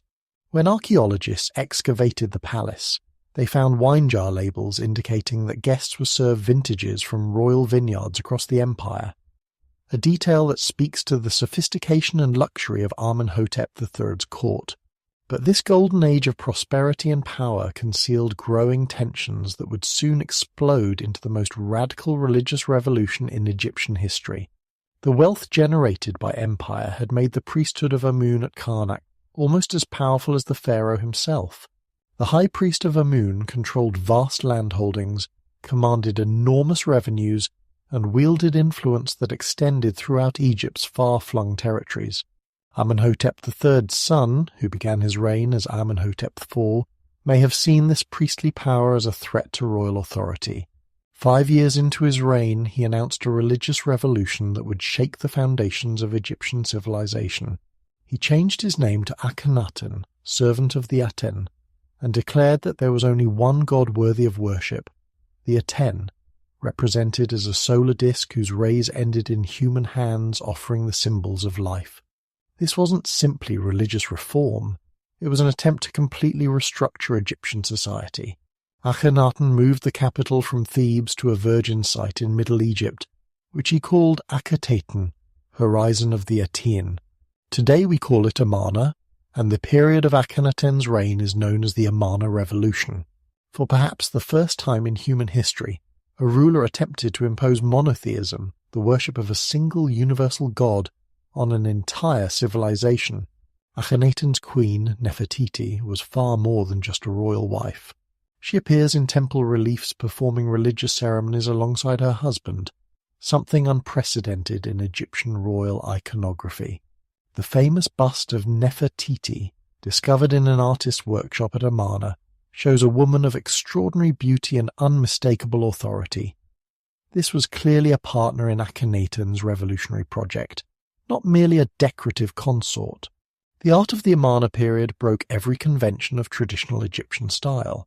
Instead of the idealized static figures that had characterized royal art for millennia, Amarna artists created works of startling realism and emotional depth. Akhenaten is shown with elongated features, a protruding belly and feminine hips, characteristics that would have been unthinkable in traditional pharaonic art. Family scenes show the royal couple playing with their daughters under the beneficent rays of the Aten, images of domestic intimacy that humanized the divine king in unprecedented ways. But Akhenaten's revolution was imposed from above on a population that remained devoted to the traditional gods. Outside the royal city of Amarna, most Egyptians continued worshipping Amun, Isis, Osiris, and the other deities who had protected them for centuries. The abandoned temples fell into disrepair, the priesthood was scattered, and the elaborate rituals that maintained cosmic order were neglected. When Akhenaten died around 1334 BCE, his monotheistic experiment died with him. His immediate successors were shadowy figures who ruled briefly and left little trace. Real power passed to a boy king who came to the throne around 1332 BCE under the name Tutankhaten, but would soon change his name to Tutankhamun, from living image of the Aten to living image of Amun. Tutankhamun's reign lasted less than 10 years, but during that brief time he oversaw the systematic restoration of traditional Egyptian religion. The court moved back to Thebes, the temples were reopened, the old rituals were restored. It was as if the Amarna period had been a dream from which Egypt was finally awakening. Today, Tutankhamun is famous not for what he accomplished in life, but for what he took with him in death. His tomb, discovered intact by Howard Carter in 1922, contained treasures that staggered the world. The golden funeral mask, the elaborate coffins, the chariots and weapons and jewellery. All of it spoke to the wealth and artistic achievement of New Kingdom Egypt. But the tomb also revealed something else. Tutankhamun had died young, possibly in his late teens, and his mummified body showed signs of trauma that suggested a violent death. The young pharaoh's early death left Egypt without a clear heir, and power passed to two men who had served as generals during the Amarna period. First Ai, who may have been Akhenaten's father-in-law, and then Horemheb, a military commander who had kept Egypt's empire intact while the royal family was distracted by religious revolution. Both men ruled as pharaohs, but neither had biological connections to the royal family. The 18th dynasty was coming to an end. Horemheb chose as his successor a fellow general named Rameses, who became Ramesses-I and founded the 19th dynasty. But it was Ramesses' grandson, Ramesses II, who would become the most famous pharaoh of the New Kingdom and perhaps the most celebrated king in all of Egyptian history. Ramesses II, who ruled for an astounding 67 years from 1279 to 1213 BCE, was the ultimate imperial pharaoh, a king who combined military prowess, architectural ambition, and propaganda skills in ways that made him legendary even in his own lifetime. His reign marked both the high point of Egyptian imperial power and the beginning of its gradual decline. Though that decline would take centuries to become apparent, the defining moment of Ramesses II's reign came early, in his 5th year as king, when he led Egyptian armies north to reclaim territories that had fallen under Hittite influence during the Amarna period. The campaign culminated in the Battle of Kadesh in 1274 BCE, fought near a strategic city on the Orontes River in what is now Syria. The Battle of Kadesh was history's first recorded military ambush, and Ramesses II walked directly into it.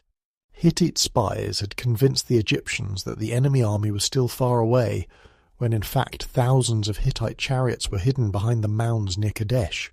When the trap was sprung, Ramesses found himself surrounded by enemies, his army scattered, facing what seemed like certain death or capture. What happened next became the stuff of legend, at least according to Egyptian accounts. Ramesses claimed that he single-handedly rallied his troops and turned the tide of battle, fighting with such heroic fury that the Hittites fled in terror. The reality was probably less dramatic. Reinforcements arrived at the crucial moment, and the battle ended in a tactical stalemate with both sides claiming victory. But Ramesses II understood something that modern politicians would recognize. Perception matters more than facts. He covered the walls of temples throughout Egypt with scenes of the Battle of Kadesh, showing himself as the heroic pharaoh who defeated Egypt's enemies through personal courage and divine favor. These were perhaps history's first great propaganda masterpieces, turning a near disaster into a triumph that reinforced royal authority and Egyptian pride. The stalemate at Kadesh led eventually to something even more remarkable. The world's first recorded peace treaty, signed between Ramesses II and the Hittite king Hattusili III around 1258 BCE. The treaty established fixed borders between the two empires, provided for mutual military assistance, and even included extradition clauses for fugitives. Most remarkably, it was sealed by a diplomatic marriage between Ramesses and a Hittite princess, creating family ties between the royal houses. But Ramesses II's true legacy lies not in his military campaigns but in his building projects, which surpassed even those of the pyramid builders in their scope and ambition. He rebuilt temples throughout Egypt and Nubia, often inscribing his name on monuments built by earlier pharaohs as well as his own constructions. The temple complex at Abu Simbel, carved into the living rock of the Nile's cliffs, shows Ramesses II seated on his throne, each statue over 60 feet tall, proclaiming Egyptian power to anyone travelling upriver from Nubia. The great hypostyle hall at Karnak, completed during Ramesses II's reign, remains one of the most impressive architectural spaces ever created, a forest of columns so tall and massive that 100 people could stand on the capital of each one. When sunlight filtered through the stone grille of the clerestory windows, it created an atmosphere of mystery and divine presence that spoke to the power of both Pharaoh and God. Rameses II also built Pi-Rameses, a new capital in the delta that served as the administrative center of Egypt's northern territories. The city was famous throughout the ancient world for its palaces, temples, and gardens. Foreign visitors wrote of its splendor in letters that have survived to this day, describing a city that rivaled Babylon and Nineveh as one of the ancient world's great urban centers. It is Pi-Rameses that connects us to one of history's most enduring stories, the biblical account of the Exodus. The Book of Exodus mentions that Hebrew slaves built the store cities of Pithom and Rameses for Pharaoh, and many scholars identify Pi-Rameses with the biblical Rameses. Whether the Exodus story represents historical fact or later legend, it speaks to the reality of forced labor in pharaonic Egypt and the vast construction projects that made Egyptian monuments possible. The scale of these projects required organizing human resources on an unprecedented level. Recent archaeological discoveries have revealed the workers' villages that supported major construction sites. Communities of thousands of people who lived their entire lives quarrying stone, hauling massive blocks, and carving intricate reliefs. These weren't slaves in the Hollywood sense, but they were certainly forced laborers whose lives were entirely controlled by the state's construction needs. By the end of Rameses II's long reign, Egypt had reached the absolute peak of its power and influence. Egyptian armies were stationed from Sudan to Syria. Tribute flowed to Thebes from dozens of conquered territories. The pharaoh's name was known and feared from the Euphrates to the cataracts of the Nile. Egyptian diplomatic correspondence was conducted with kingdoms across the ancient world. Babylon, Assyria, Hatti, even the mysterious sea peoples who were beginning to threaten the established order of the Eastern Mediterranean. The temples of Thebes overflowed with gold, silver, ivory, and precious stones, seized from foreign lands or received as tribute from vassal kings. The royal workshops produced art and luxury goods that were coveted throughout the civilized world. Egyptian medicine, mathematics, and engineering were centuries ahead of anything available elsewhere. To be Egyptian during the reign of Rameses III was to be a citizen of the world's undisputed superpower. But empires like the sun itself must set.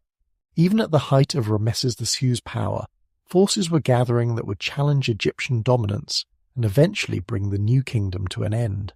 In the north, new peoples, the mysterious sea peoples, were destroying cities and kingdoms throughout the eastern Mediterranean.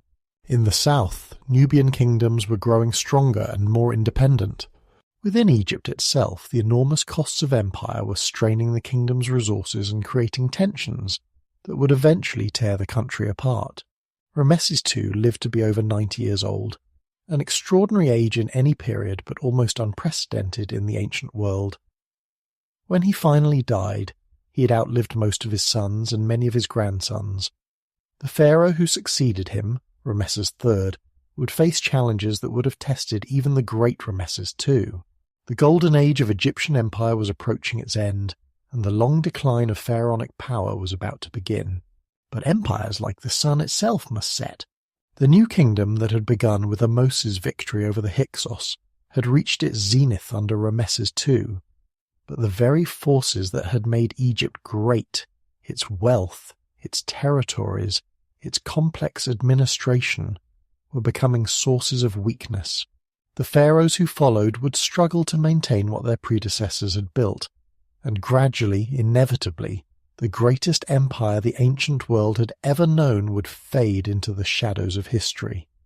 The first sign that the world was changing came not from Egypt's enemies, but from refugees, thousands upon thousands of displaced people streaming into the delta from the north, bringing with them stories that chilled the blood of anyone who heard them.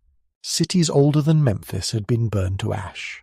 Kingdoms that had traded with Egypt for centuries had simply vanished. The great Hittite Empire, Egypt's longtime rival and eventual ally, had collapsed so completely that its capital would remain lost until modern archaeologists rediscovered it to 1200 BCE, approximately 3,200 years ago.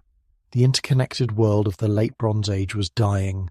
From Greece to Mesopotamia, from Anatolia to the Levant, the complex network of kingdoms, city-states, and trading empires that had flourished for centuries was collapsing with terrifying suddenness. Modern historians call it the Late Bronze Age collapse, but to the people living through it, it must have seemed like the end of the world itself. The destroyers came by sea, which is why Egyptian scribes called them simply the Sea Peoples, a confederation of maritime raiders whose origins remained mysterious even to those who fought them. They arrived in great fleets, their ships filled not just with warriors but with entire families, men, women, children, and all their possessions. This wasn't simple raiding, it was migration on a massive scale driven by forces we still don't fully understand. Picture the terror of coastal cities as these fleets appeared on the horizon. The Sea Peoples fought with iron weapons when most of the world still relied on bronze. They used new military tactics, different ship designs, unfamiliar battle formations. City after city fell to them: Troy, Ugarit, Carchemish, dozens of others. Some were burned completely, others were simply abandoned as their populations fled inland seeking safety. Egypt, protected by the desert and the Nile, might have remained isolated from this catastrophe. But the Sea Peoples had other plans. In the 8th year of Rameses III's reign, around 1175 BCE, their fleets appeared in the Delta Egyptian lookouts. Watching from the coast saw something unprecedented. An invasion fleet so vast it stretched from horizon to horizon, carrying not just warriors but entire tribes seeking new homes in Egypt's fertile lands. Rameses III understood that this was no ordinary military challenge. This was existential warfare. If the Sea Peoples succeeded, Egyptian civilization itself would cease to exist. The pharaoh mobilized every resource of his empire, calling up troops from Nubia to the Euphrates, commissioning new ships, preparing defenses throughout the delta. The battle that followed was unlike anything in Egyptian military history. Instead of fighting on land, where Egyptian chariots gave them advantage, or in the narrow confines of a city siege, this was a naval battle fought in the delta's waterways. Rameses III had to improvise tactics for a kind of warfare that Egypt bore. The late period decline. The first signs of the coming catastrophe appeared not as armies marching across borders, but as refugees stumbling into Egyptian frontier posts with tales that seemed impossible to believe. Around 1200 BCE, something was destroying the civilized world. Great cities that had stood for centuries were burning. Kingdoms that had seemed eternal were collapsing overnight, and from the sea came warriors unlike anything the ancient world had ever seen. The Bronze Age collapse, as modern historians call it, was one of the most catastrophic events in human history. More than 2,300 years ago, a vast interconnected civilization that stretched from Greece to Mesopotamia suddenly shattered. The great palace kingdoms of Mycenaean Greece fell silent. The Hittite Empire, Egypt's longtime rival, simply vanished from history. Cities across the Levant were abandoned or burned. Trade networks that had connected the Mediterranean world for centuries dissolved into chaos. At the heart of this catastrophe were the Sea Peoples, coalitions of warriors and refugees whose origins remain one of history's great mysteries. They came from the collapsing civilizations of the Aegean and Anatolia, but their exact identity has puzzled scholars for generations. Their names, recorded in Egyptian hieroglyphs, sound like echoes from a lost world. The Peliset, who may have been Philistines, the Cheka, the Shekelesh, the Denyen, the Weshesh. Some may have been pirates, others displaced peoples fleeing their own disasters, still others professional warriors seeking new lands to conquer. Picture the terror they must have inspired as their ships appeared on the horizon, vessels unlike the traditional galleys of the Bronze Age, carrying warriors equipped with new weapons and new tactics that the old kingdoms couldn't counter. They didn't come to trade or negotiate. They came to take what they needed and destroy what they couldn't use. Egypt, protected by its deserts and its river, might have expected to remain untouched by this distant chaos. But the Sea Peoples had other plans. Around 1180 BCE, during the reign of Rameses III, they launched a coordinated assault on the richest prize in the ancient world.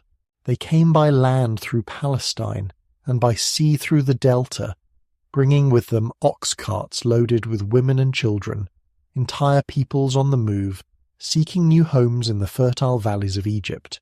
Rameses III understood that this was no ordinary invasion. This was an existential threat to Egyptian civilization itself. The reliefs he carved on the walls of his mortuary temple at Medinet Habu show the magnitude of the crisis. Massive naval battles in the delta, land battles where Egyptian chariots clash with foreign infantry, scenes of destruction and desperate combat that capture the apocalyptic nature of the age. The pharaoh's accounts of these battles read like dispatches from the end of the world. The foreign countries made a conspiracy in their islands. All at once the lands were removed and scattered in the fray.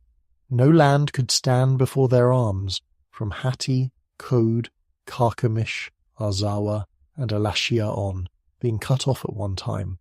These weren't just military campaigns, they were the death throes of the Bronze Age world. But Rameses III proved himself worthy of his great namesake.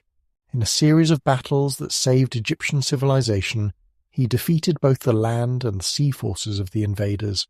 The temple reliefs show Egyptian ships ramming sea people's vessels, archers cutting down foreign warriors, the pharaoh himself depicted as larger than life, triumphing over chaos itself.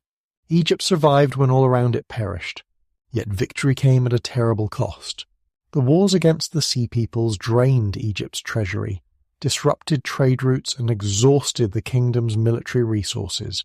Rameses III's later years were marked by economic crisis, worker strikes, and growing internal unrest. The pharaoh who had saved Egypt from foreign invasion would himself fall victim to a palace conspiracy.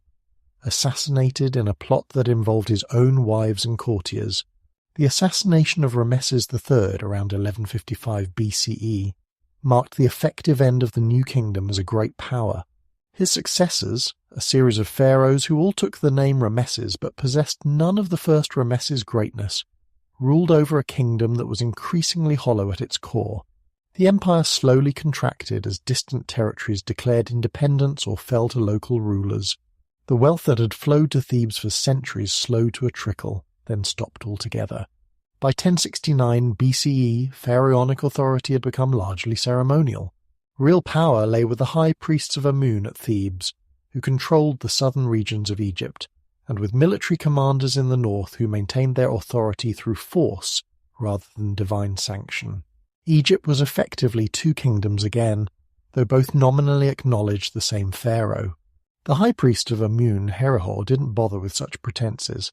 He simply declared himself pharaoh of Upper Egypt, founding a theocracy that would control southern Egypt for generations. Picture the irony: the god Amun, who had been elevated to supreme status by the conquering pharaohs of the new kingdom, now ruled through his priests over the fragments of their empire. In the north, a series of military strongmen maintained control over Lower Egypt, but they faced challenges from an unexpected source: immigrants from Libya who had been settling in the delta for generations. These Libyans weren't conquerors in the traditional sense. They were settlers, farmers, soldiers who had integrated into Egyptian society while maintaining their own cultural identity. By 945 BCE, one of their chiefs, Shoshenq I, had become pharaoh of all Egypt, founding the 22nd dynasty. The Libyan pharaohs ruled Egypt for over 2 centuries, but their reign represented a fundamental change in the nature of Egyptian kingship. These weren't god kings in the traditional sense. They were tribal chiefs who happened to wear the double crown. They maintained Egyptian religious practices and artistic traditions, but the divine mystique that had surrounded pharaonic authority for millennia had been irreparably damaged. During this period, Egypt became increasingly isolated from the wider world. The great trade networks of the new kingdom had collapsed along with Bronze Age civilization. The diplomatic correspondence that had once connected Thebes to kingdoms across the known world fell silent. Egypt turned inward, living on the memories of past greatness while the world around it moved toward iron weapons, alphabetic writing, and new forms of political organization. But isolation couldn't protect Egypt from the rise of new powers in the Near East. The Assyrian Empire, based in northern Mesopotamia, was building a military machine that would dominate the ancient world for centuries. Assyrian armies used iron weapons, sophisticated siege equipment, and tactics of psychological warfare that terrorized their enemies. When they turned their attention toward Egypt around 730 BCE, the divided kingdom could offer little effective resistance. The irony was that Egypt's salvation initially came from the south, from Nubia, the land that Egyptian pharaohs had conquered and controlled for centuries. A line of Nubian kings, ruling from their capital at Napata near the Fourth Cataract, had maintained Egyptian religious traditions and cultural practices even as Egypt itself declined. These black pharaohs saw themselves as the true heirs of pharaonic tradition, and they marched north to restore proper rule to the land of their ancestors. Pa, the first of these Nubian pharaohs to conquer Egypt, has left us one of the most remarkable texts from ancient Africa, a victory stela that describes his campaigns with the literary sophistication of the greatest Egyptian royal inscriptions. "I am a king who speaks and acts," Pierre declares. "What is in my heart happens immediately. I am aggressive against enemies. I do not retreat when attacked." The Nubian pharaohs ruled Egypt for nearly a century, restoring temples, reviving ancient artistic traditions, and attempting to recapture the glory of the new kingdom. But they faced the same problem that had plagued their Egyptian predecessors, the rising power of Assyria. In 671 BCE, the Assyrian king Esarhaddon invaded Egypt with overwhelming force, driving the Nubian pharaoh Taharqa back into Sudan and establishing Assyrian control over the Nile Valley. The Assyrian occupation of Egypt was brief but brutal. Unlike previous conquerors, the Assyrians showed little respect for Egyptian traditions or religious sensibilities. They appointed local rulers who served as puppet kings, extracted enormous tribute, and systematically looted temples and palaces. For the first time in over 2 millennia, Egypt was ruled by foreign kings who made no pretense of being Egyptian. The Assyrian yoke was thrown off around 664 BCE by Psamtik-Bios, founder of the 26th dynasty, who began as an Assyrian vassal but gradually asserted Egyptian independence as Assyrian power waned. The Sate period, as this era is known, represented a remarkable renaissance of Egyptian culture and power. Psamtik and his successors deliberately archaized. They revived Old Kingdom artistic styles, restored ancient texts, and presented themselves as continuators of pharaonic tradition rather than innovators. But this Egyptian revival was short-lived. In 525 BCE, Cambyses, son of Cyrus the Great, conquered Egypt and incorporated it into the Persian Empire. The Persian period marked another fundamental change in Egypt's status, from independent kingdom to provincial satrapy of a vast empire that stretched from India to Greece. The Persian kings, unlike the Assyrians, attempted to rule Egypt as pharaohs. They adopted Egyptian royal titulature, restored temples, and maintained the fiction that they were legitimate successors to the ancient pharaohs. But they ruled from distant Persepolis, and their authority in Egypt depended ultimately on Persian troops and Persian administrators. Egyptian resistance to Persian rule was persistent but largely unsuccessful. Several native rebellions briefly restored Egyptian independence, but each was eventually crushed by Persian forces. The most successful of these revolts, led by pharaohs like Amyrtaeus and Nectanebo IV, managed to maintain independence for about 60 years in the 4th century BCE. But they were the last native pharaohs to rule Egypt. In 343 BCE, the Persian king Artaxerxes III reconquered Egypt with unprecedented brutality, systematically destroying temples and carrying off sacred objects to discourage future rebellions. When Alexander the Great invaded Egypt in 332 BCE, he was welcomed not as a conqueror but as a liberator who freed Egypt from the hated Persian rule. Alexander's conquest of Egypt was remarkably peaceful. The Persian satrap surrendered without a fight, and the Egyptian people greeted the young Macedonian king as a deliverer. Alexander's visit to the Oracle of Amun at the Siwa Oasis, where he was reportedly hailed as the son of the god, gave him the divine sanction that Persian rulers had always lacked. For the brief remainder of his life, Alexander ruled Egypt as a legitimate pharaoh. But Alexander's death in 323 BCE left Egypt to one of his generals, Ptolemy III, who founded a dynasty that would rule Egypt for the next 3 centuries. The Ptolemaic period represents the last great flowering of pharaonic civilization, but it was pharaonic civilization with a distinctly Greek flavor. The Ptolemies established their capital at Alexandria, the city Alexander had founded on the Mediterranean coast. Alexandria became one of the ancient world's greatest cities, a cosmopolitan center of trade, learning, and culture that rivaled Rome itself. The Great Library of Alexandria gathered texts from across the known world, while the museum attracted scholars, scientists, and philosophers from every corner of the Mediterranean. But Alexandria was also a Greek city in an Egyptian land. The Ptolemies, with rare exceptions, never learned to speak Egyptian. They ruled through a Greek administrative apparatus, worshipped Greek gods alongside Egyptian ones, and maintained the cultural practices of Macedonia, even as they adopted the trappings of pharaonic kingship. The last active ruler of Ptolemaic Egypt was Cleopatra VII, who came to the throne in 51 BCE and would become the most famous queen in history. Cleopatra was remarkable in many ways. She was the first Ptolemaic ruler in 300 years to learn Egyptian. She was highly educated and politically astute, and she understood that Egypt's independence depended on allying with Rome rather than opposing it. Cleopatra's relationships with Julius Caesar and Mark Antony were political as much as romantic, attempts to secure Roman protection for Egypt's independence. For a time, her strategy seemed to work. With Roman support, she maintained Egypt's autonomy and even expanded its territories. But the civil wars that tore the Roman Republic apart ultimately doomed her plans. The Battle of Actium in 31 BCE sealed Egypt's fate. When Octavian's forces defeated the combined fleets of Antony and Cleopatra, Egyptian independence died with them. Rather than submit to Roman rule, Cleopatra chose suicide, dying on August 30th, 30 BCE, the last pharaoh of Egypt. With Cleopatra's death, 3 millennia of pharaonic rule came to an end. Egypt became a Roman province, its wealth flowing to Rome instead of Thebes, its pharaonic traditions gradually giving way to Roman administration and eventually Christian faith.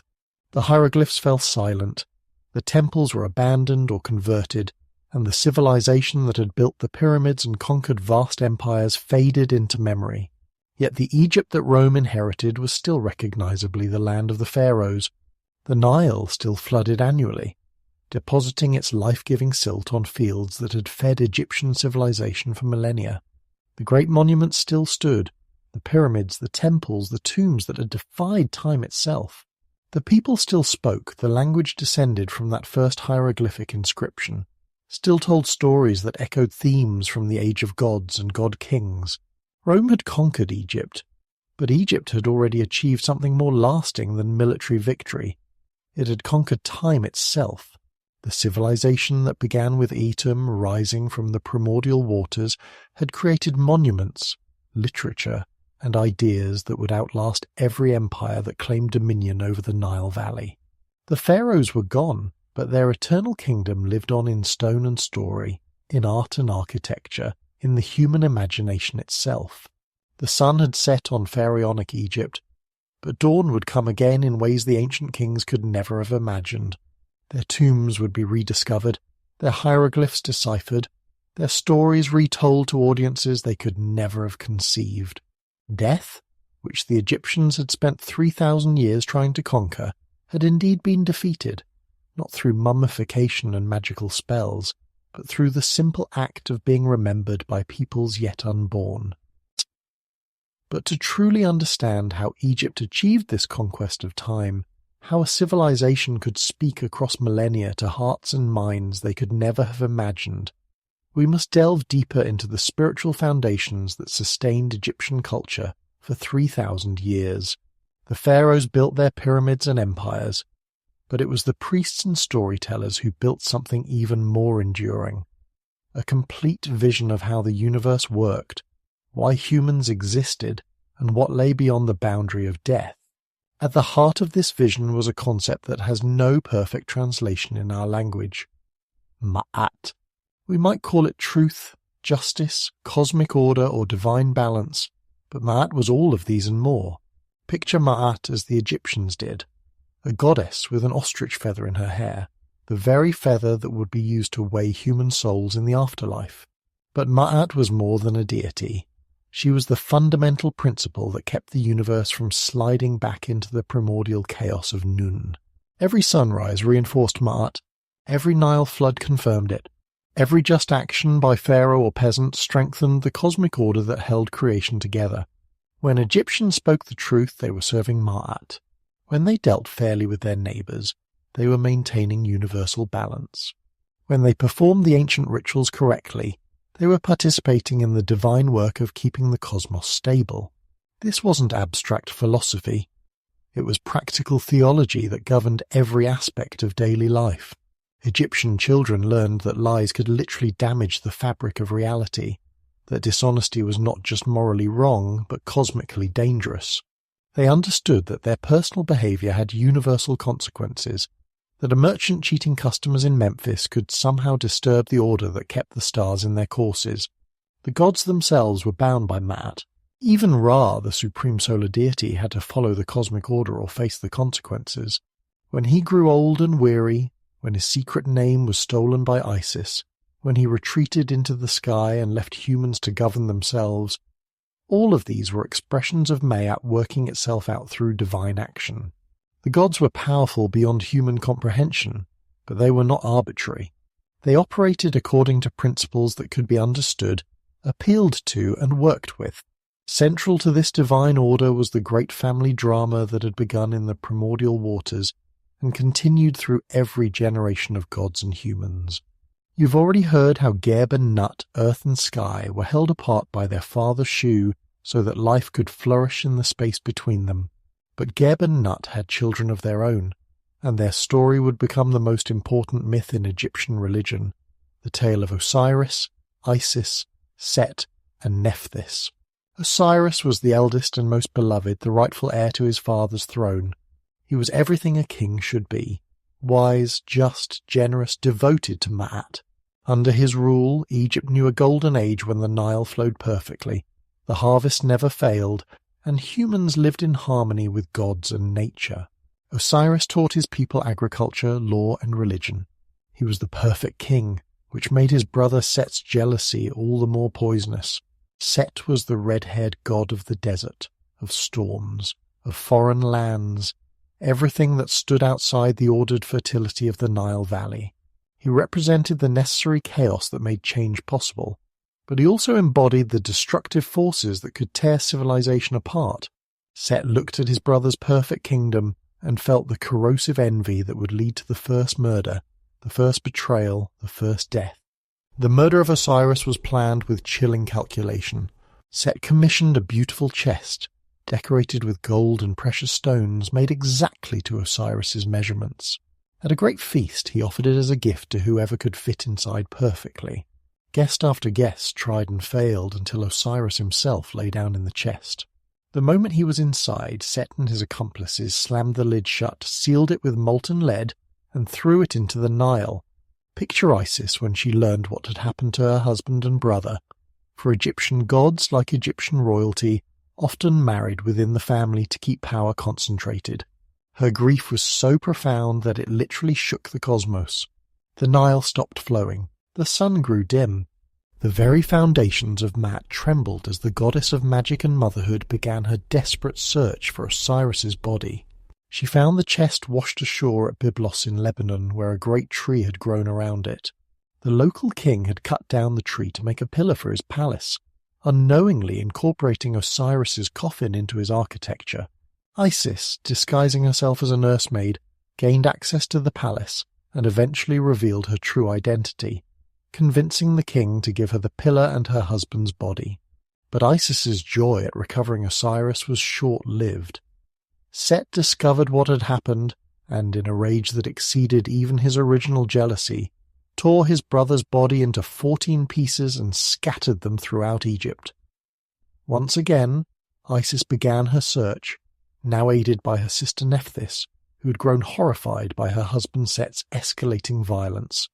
The two sisters travelled the length of Egypt, searching marshes and temples, mountains and valleys, until they had recovered all but one piece of Osiris's body, his phallus, which had been eaten by a fish in the Nile. Using her magic, Isis created a replacement and reassembled her husband's body, wrapping it in linen bandages that would become the model for all future mummification. But Osiris could not return to life in the world of the living. Death had changed him fundamentally. He became instead the lord of the afterlife, the judge of the dead, the king who ruled over the eternal realm where the justified souls would spend eternity. His resurrection was not a return to earthly life, but a transformation into something greater, the first being to conquer death through proper burial and divine magic. Before his death was complete, however, Isis had one more act of magic to perform. Through divine conception, she became pregnant with Horus, the child who would grow up to reclaim his father's earthly throne from Set. She gave birth to Horus in the papyrus marshes of the Delta, hiding from Set's agents, raising her son in secret while he grew strong enough to challenge his uncle. The battle between Horus and Set lasted 80 years and became the archetypal conflict between order and chaos, legitimate authority and usurpation, the forces that build civilization and those that tear it down. Sometimes they fought as men, sometimes as animals, Horus as a falcon, Set as a hippopotamus or a red pig. The battles were not just physical but magical, cosmic struggles that shook the foundations of heaven and earth. The final resolution came not through violence but through divine justice. The gods convened in council to judge between the two claimants, and after hearing testimony from all sides they awarded the throne to Horus. Set was banished to the desert regions where his chaotic nature could be contained, while Horus became the first legitimate pharaoh, the divine king whose authority rested on proper inheritance and divine sanction. This myth became the foundation of pharaonic ideology. Every king was Horus incarnate, ruling with divine authority over the Black Land. When he died, he became Osiris, joining his predecessor in the realm of the justified dead while his successor took on the mantle of Horus. Death and succession weren't tragic disruptions of royal authority. They were cosmic cycles that renewed and strengthened the divine nature of kingship. But perhaps more importantly for ordinary Egyptians, the Osiris myth promised that death was not the end for anyone who followed the proper procedures and lived according to Ma'at. If Osiris could conquer death through mummification and divine magic, so could every Egyptian who received proper burial and knew the correct spells. This democratization of eternal life required understanding the geography and challenges of the afterlife journey. The Egyptians called the realm of the dead the Duat, not a single place but a complex landscape of rivers and lakes, mountains and valleys, populated by gods and demons, offering both opportunities and dangers for the travelling soul. The mummification process that prepared bodies for this journey was itself a reenactment of Isis's restoration of Osiris. It began with the removal of internal organs, the liver, lungs, stomach and intestines, which were separately preserved in canopic jars protected by the four sons of Horus. The brain, considered less important than the heart, was removed through the nose and discarded. The heart, which Egyptians believed was the seat of intelligence and emotion, was left in place or, if removed, carefully replaced. The body was then dried with natron, a natural salt that drew out moisture while preserving the tissues. After 40 days of dehydration, the corpse was stuffed with sawdust, rags and natron packets to restore its shape, then wrapped in hundreds of yards of linen strips. Between the layers of wrapping, amulets were placed at strategic points, scarab beetles over the heart, jed pillars for stability, Ankh symbols for life, Tayat knots for protection. The wrapped mummy was placed in a series of nested coffins, each one decorated with spells and images designed to aid the deceased's journey through the Duat. The most important of these texts, which we call the Book of the Dead, was actually titled The Book of Coming Forth by Day, a collection of spells that would allow the dead person to emerge from the tomb like the sun rising from the underworld. But having the proper burial was only the first challenge. The real test came in the Hall of Two Truths, where the heart of the deceased was weighed against the feather of Ma'at. This wasn't a test of beliefs or faith, but of behavior. The heart grew heavy with the weight of unkind actions, selfish choices, and violations of cosmic order. Before the weighing, the deceased had to recite the negative confession, a list of 42 statements proclaiming innocence of various sins. "I have not killed," the soul would declare. "I have not stolen. I have not told lies. I have not committed adultery. I have not been greedy. I have not caused tears." These weren't just religious requirements, but practical ethics that made civilized life possible. If the heart balanced perfectly with the feather, if the deceased had lived according to Ma'at, they were declared justified and granted eternal life in the field of reeds, a perfected version of Egypt where the deceased would live forever in abundance and joy. But if the heart was too heavy with sin, it was devoured by Ammit, the monster with the head of a crocodile, the torso of a lion, and the hindquarters of a hippopotamus. This was true death, not just the end of earthly life, but the complete annihilation of the soul. These beliefs profoundly shaped daily life in ancient Egypt. People wore amulets not as decoration but as magical protection against harmful forces. They consulted dream interpreters because dreams were believed to be messages from the gods or the dead. They participated in religious festivals that reenacted mythic events and renewed cosmic order through ritual drama. The festival calendar was packed with celebrations that connected human activities to divine cycles. The Opet festival at Thebes, lasting nearly a month, celebrated the sacred marriage between Amun and the Queen Mother, ensuring the divine nature of the reigning pharaoh. The festival of drunkenness honored Hathor and included ritual intoxication that allowed participants to commune with the goddess. The Koyak festival reenacted the death and resurrection of Osiris through elaborate mystery plays that ordinary Egyptians could attend and participate in. Personal piety evolved throughout Egyptian history, becoming increasingly individual and emotional.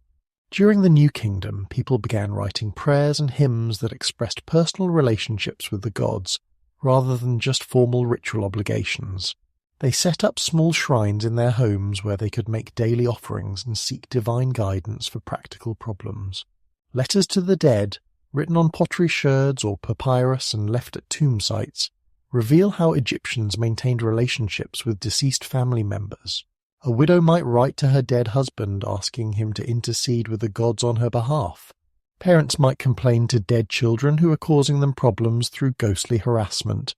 These weren't just superstitions, but practical applications of the belief that death was simply a change of residence, rather than a final separation. Magic permeated every aspect of Egyptian life because Egyptians understood that the universe was fundamentally magical, held together by divine words and sustained by proper rituals. Medical treatments combined practical remedies with magical spells. Legal contracts included curses against those who might violate their terms. Even simple activities like baking bread or brewing beer could be accompanied by protective spells that ensured good results. Professional magicians served as healers, counselors, and protectors against harmful forces. They knew the secret names of gods and demons, could interpret omens and dreams, and possessed collections of spells for every conceivable situation. But magic wasn't limited to specialists. Every Egyptian learned basic protective formulas and understood the principles that made magical practice effective. The power of words was central to Egyptian magic. Just as the gods had spoken creation into existence, humans could use properly pronounced words to influence reality. Knowing a being's true name gave you power over it, which is why Egyptian magic texts are filled with long lists of divine names and epithets. Speaking the wrong name or mispronouncing a spell could be dangerous, turning protective magic into harmful curse. This magical worldview persisted even as Egypt was conquered by foreign powers and eventually converted to Christianity and Islam. Elements of ancient Egyptian magic survived in Greek magical papyri, medieval grimoires, and modern esoteric traditions. The image of Egypt as the source of ancient wisdom became a powerful myth that influenced Renaissance Hermeticism, Enlightenment Freemasonry, and contemporary New Age spirituality. But perhaps the most enduring legacy of Egyptian religion was its promise that individual lives had cosmic significance, that personal choices mattered on a universal scale, that death was not the end but a transformation into something greater. These ideas would influence Jewish concepts of divine judgment, Christian beliefs about eternal life, and Islamic understanding of the soul's journey after death. The gods whose temples now lie in ruins, whose names are no longer spoken in daily prayers, whose festivals are remembered only by scholars, these divine beings nonetheless achieved a form of immortality through the power of human imagination. Set still represents the destructive forces that civilization must contain. Isis remains the archetype of maternal love and magical power. Osiris continues to symbolize the possibility of triumph over death through moral living and proper preparation. And what of their legacy to us? The distant children of a technological age that would seem like magic to the ancient Egyptians. We may not mummify our dead or weigh hearts against feathers, but we still struggle with the same fundamental questions that Egyptian religion addressed: how to live meaningfully in the face of mortality, how to maintain order in a chaotic universe, how to find purpose in lives that seem brief and fragile compared to the vast scales of cosmic time. The answers to those eternal questions travelled far beyond Egypt's borders, carried by merchants and soldiers, priests and philosophers, into every corner of the ancient world. When Roman legions marched home from their conquest of Cleopatra's kingdom, they brought with them more than gold and grain. They carried the spiritual wisdom of the pharaohs into the heart of a growing empire. The goddess Isis became Rome's most beloved foreign deity, her temples rising from Britain to the Black Sea. Roman matrons who would never have acknowledged an Egyptian pharaoh knelt before Isis as the universal mother, the goddess who promised protection in this life and resurrection in the next. Her mysteries, adapted from ancient Egyptian rituals, offered initiates the same promise of eternal life that had once belonged only to pharaohs. Picture a Roman temple to Isis in the bustling port of Ostia, where sailors from across the Mediterranean came to seek the goddess's protection before embarking on dangerous voyages. The rituals they witnessed were Egyptian in origin, but Roman in practice. Priests with shaved heads and linen robes, sacred water from the Nile, hymns sung in Latin but preserving melodies that had echoed through Karnak's halls. Egypt's gods had found new homes among foreign peoples, just as their ancient wisdom had taken root in alien soil. The Roman calendar itself bore Egyptian influence. The year of 365 days, the division of months, even the concept of leap years came originally from Egyptian astronomers who had watched the stars for millennia. When Julius Caesar reformed the Roman calendar, he consulted with Alexandrian scholars who preserved the mathematical wisdom of the pharaohs. Time itself, as we measure it today, carries the fingerprints of ancient Egyptian civilization. But perhaps Rome's greatest inheritance from Egypt was intellectual rather than religious. The great library of Alexandria, though gradually declining from its ancient glory, continued to preserve texts and ideas that would otherwise have vanished forever. When Greek philosophers studied geometry, they learned from Egyptian mathematical papyri. When Roman architects designed their monuments, they drew inspiration from Egyptian engineering principles that had raised the pyramids. The tradition known as Hermeticism, the belief that ancient Egypt possessed secret wisdom about the nature of reality itself, would outlive both pharaonic and Roman civilizations. Texts attributed to Thoth, whom the Greeks called Hermes Trismegistus, promised that Egyptian priests had unlocked the mysteries of divine power, alchemical transformation, and the hidden connections between celestial and terrestrial realms. When the Roman Empire finally fell, Egypt's intellectual legacy didn't vanish. It went underground, preserved in monasteries and libraries, studied by scholars who understood that Alexandria had once been the intellectual capital of the world. The hieroglyphic script, no longer understood by anyone alive, became itself a symbol of mysterious ancient wisdom. Its pictures transformed into magical symbols divorced from their original meaning. Medieval Europe saw Egypt through a veil of legend and superstition. The pyramids became granaries built by Joseph to store grain during the biblical famine. The Sphinx was thought to be a guardian of buried treasures. Alchemists claimed their art descended from Egyptian temples, where priest-magicians had transformed base metals into gold and discovered the elixir of eternal life. These medieval fantasies were far from historical truth, but they preserved something important. the sense that Egypt had achieved wisdom about fundamental questions that still haunted human hearts: death, time, the meaning of existence, the possibility of transformation. These themes resonated across centuries and cultures because they address universal human concerns. The Renaissance brought the first stirrings of serious scholarly interest in recovering authentic Egyptian knowledge. Humanist scholars collected Egyptian artifacts, studied Coptic texts that preserved the ancient language, and began the slow work of separating fact from fantasy in Egypt's later reputation. But it wasn't until the Age of Enlightenment that Europeans began to see ancient Egypt as a historical civilization rather than a repository of occult secrets. The watershed moment came in 1798, when Napoleon Bonaparte invaded Egypt with an army accompanied by scholars, artists and scientists tasked with documenting everything they found. The expedition was a military failure. Nelson's fleet trapped the French army in Egypt, far from home and supplies. But intellectually, Napoleon's expedition launched the modern rediscovery of ancient Egypt. French scholars measured the pyramids with unprecedented precision, copied temple reliefs that had been ignored for centuries, and collected artifacts that would fill European museums. Most importantly, they found a broken stone slab covered with 3 different scripts: Greek, Demotic Egyptian, and hieroglyphic, that would become the key to unlocking Egypt's lost voice. The Rosetta Stone, discovered by French soldiers in 1799, contained the same text written in 3 scripts, providing the parallel text that scholars needed to decipher hieroglyphic writing. It took more than 20 years of brilliant detective work led by Jean-François Champollion to crack the code that had been lost for over a millennium. But when the breakthrough finally came in 1822, the ancient Egyptians could speak again in their own voices.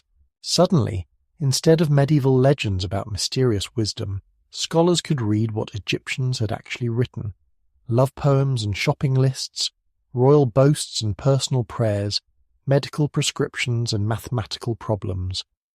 The real Egypt that emerged from these texts was both more human and more remarkable than the mythical Egypt of medieval imagination. The 19th and early 20th centuries saw an explosion of archaeological discovery that brought ancient Egypt into the modern consciousness like never before. Tombs yielded their treasures to scientific excavation rather than treasure hunting. Papyrus texts preserved in Egypt's dry climate revealed literature, religion, and daily life in extraordinary detail. Museums from London to New York filled their halls with Egyptian artifacts that drew millions of visitors eager to glimpse an impossibly ancient world. But it was a discovery in 1922 that truly captured the world's imagination and never let it go. When Howard Carter peered through a small hole into a tomb in the Valley of the Kings and saw wonderful things gleaming in his flashlight's beam, he was looking at the only intact pharaonic burial ever found by modern archaeology. Tutankhamun's tomb, packed with golden treasures and everyday objects, provided an unparalleled glimpse into ancient Egyptian beliefs about death and eternal life. The discovery of Tutankhamun's tomb launched Egypt into popular culture in ways that persist to this day. Hollywood films, romance novels, video games, and television documentaries have made ancient Egypt perhaps the most familiar ancient civilization to modern audiences. Children who couldn't locate Egypt on a map can still tell you about pyramids, mummies, and pharaohs. This popular fascination often misses the deeper truths about what made Egyptian civilization so remarkable, but it preserves something essential: the sense that these ancient people achieved something extraordinary in their relationship with time, death, and meaning. Even tourists taking selfies in front of the Sphinx are participating in a human impulse that connects us across millennia, the desire to touch something eternal in a world of constant change. Standing today in the shadow of the Great Pyramid, watching the sun set behind monuments that have endured for over 4,000 years, you can feel what the ancient Egyptians achieved. They didn't conquer death through mummification. Time and tomb robbers defeated most of their physical remains. They conquered death through creating something that outlasted their individual lives: ideas, stories, art and architecture that continue to inspire wonder in human hearts. The Nile still flows northward to the Mediterranean, carrying silt that renews the soil just as it did when the first pharaohs learned to predict its flood. The same constellations wheel overhead that Egyptian astronomers used to orient their pyramids toward eternity. The same sun rises and sets that Ra was once believed to sail across in his celestial boat, but perhaps most remarkably, the same questions that drove Egyptian civilization for 3 millennia still drive us today. How do we create meaning in finite lives? How do we build something that will outlast our brief time on earth? How do we face the mystery of death with dignity and hope? How do we live in harmony with forces larger than ourselves? The ancient Egyptians' answers to these questions, through art that aspired to eternal beauty, through stories that explored universal themes, through monuments that defied time itself, continue to resonate because they address needs that transcend any particular culture or historical period. They understood that humans require more than material comfort to flourish. We need connection to something greater than ourselves, something that gives our struggles and achievements cosmic significance. Their greatest discovery wasn't medical or mathematical or architectural. It was the realization that consciousness itself, the human capacity to imagine and create and remember, was the most miraculous force in the universe.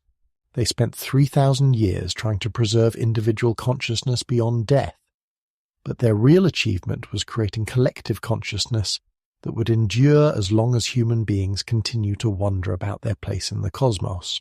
Tonight, as you close your eyes and drift towards sleep, you're participating in the same mystery that fascinated Egyptian minds for millennia. The daily death and resurrection that brings dreams, that allows consciousness to travel to realms beyond waking life, that reminds us nightly that identity is more fluid and mysterious than we usually imagine. Sleep well, knowing that you're part of a story that began in the primordial waters of Nun and continues in every human heart that has ever wondered about eternity. The ancient Egyptians would recognize you as kin, another conscious being trying to make sense of existence, another soul seeking meaning that transcends the boundaries of time and death. The gods may be silent now, their temples empty, their rituals forgotten, but the questions they addressed, the yearnings they tried to satisfy, the hope they offered that individual lives matter in the vast scheme of things, these continue to flow like the eternal Nile, carrying the dreams of humanity toward whatever distant sea awaits us all. Rest now in the knowledge that wandering itself is a form of prayer, that seeking meaning is already finding it, and that every story ends only to begin again in new hearts, new voices, new dreamers who will carry the light forward into whatever darkness lies ahead. The story of Egypt is finished, but your story continues. Sleep peacefully and dream of eternity.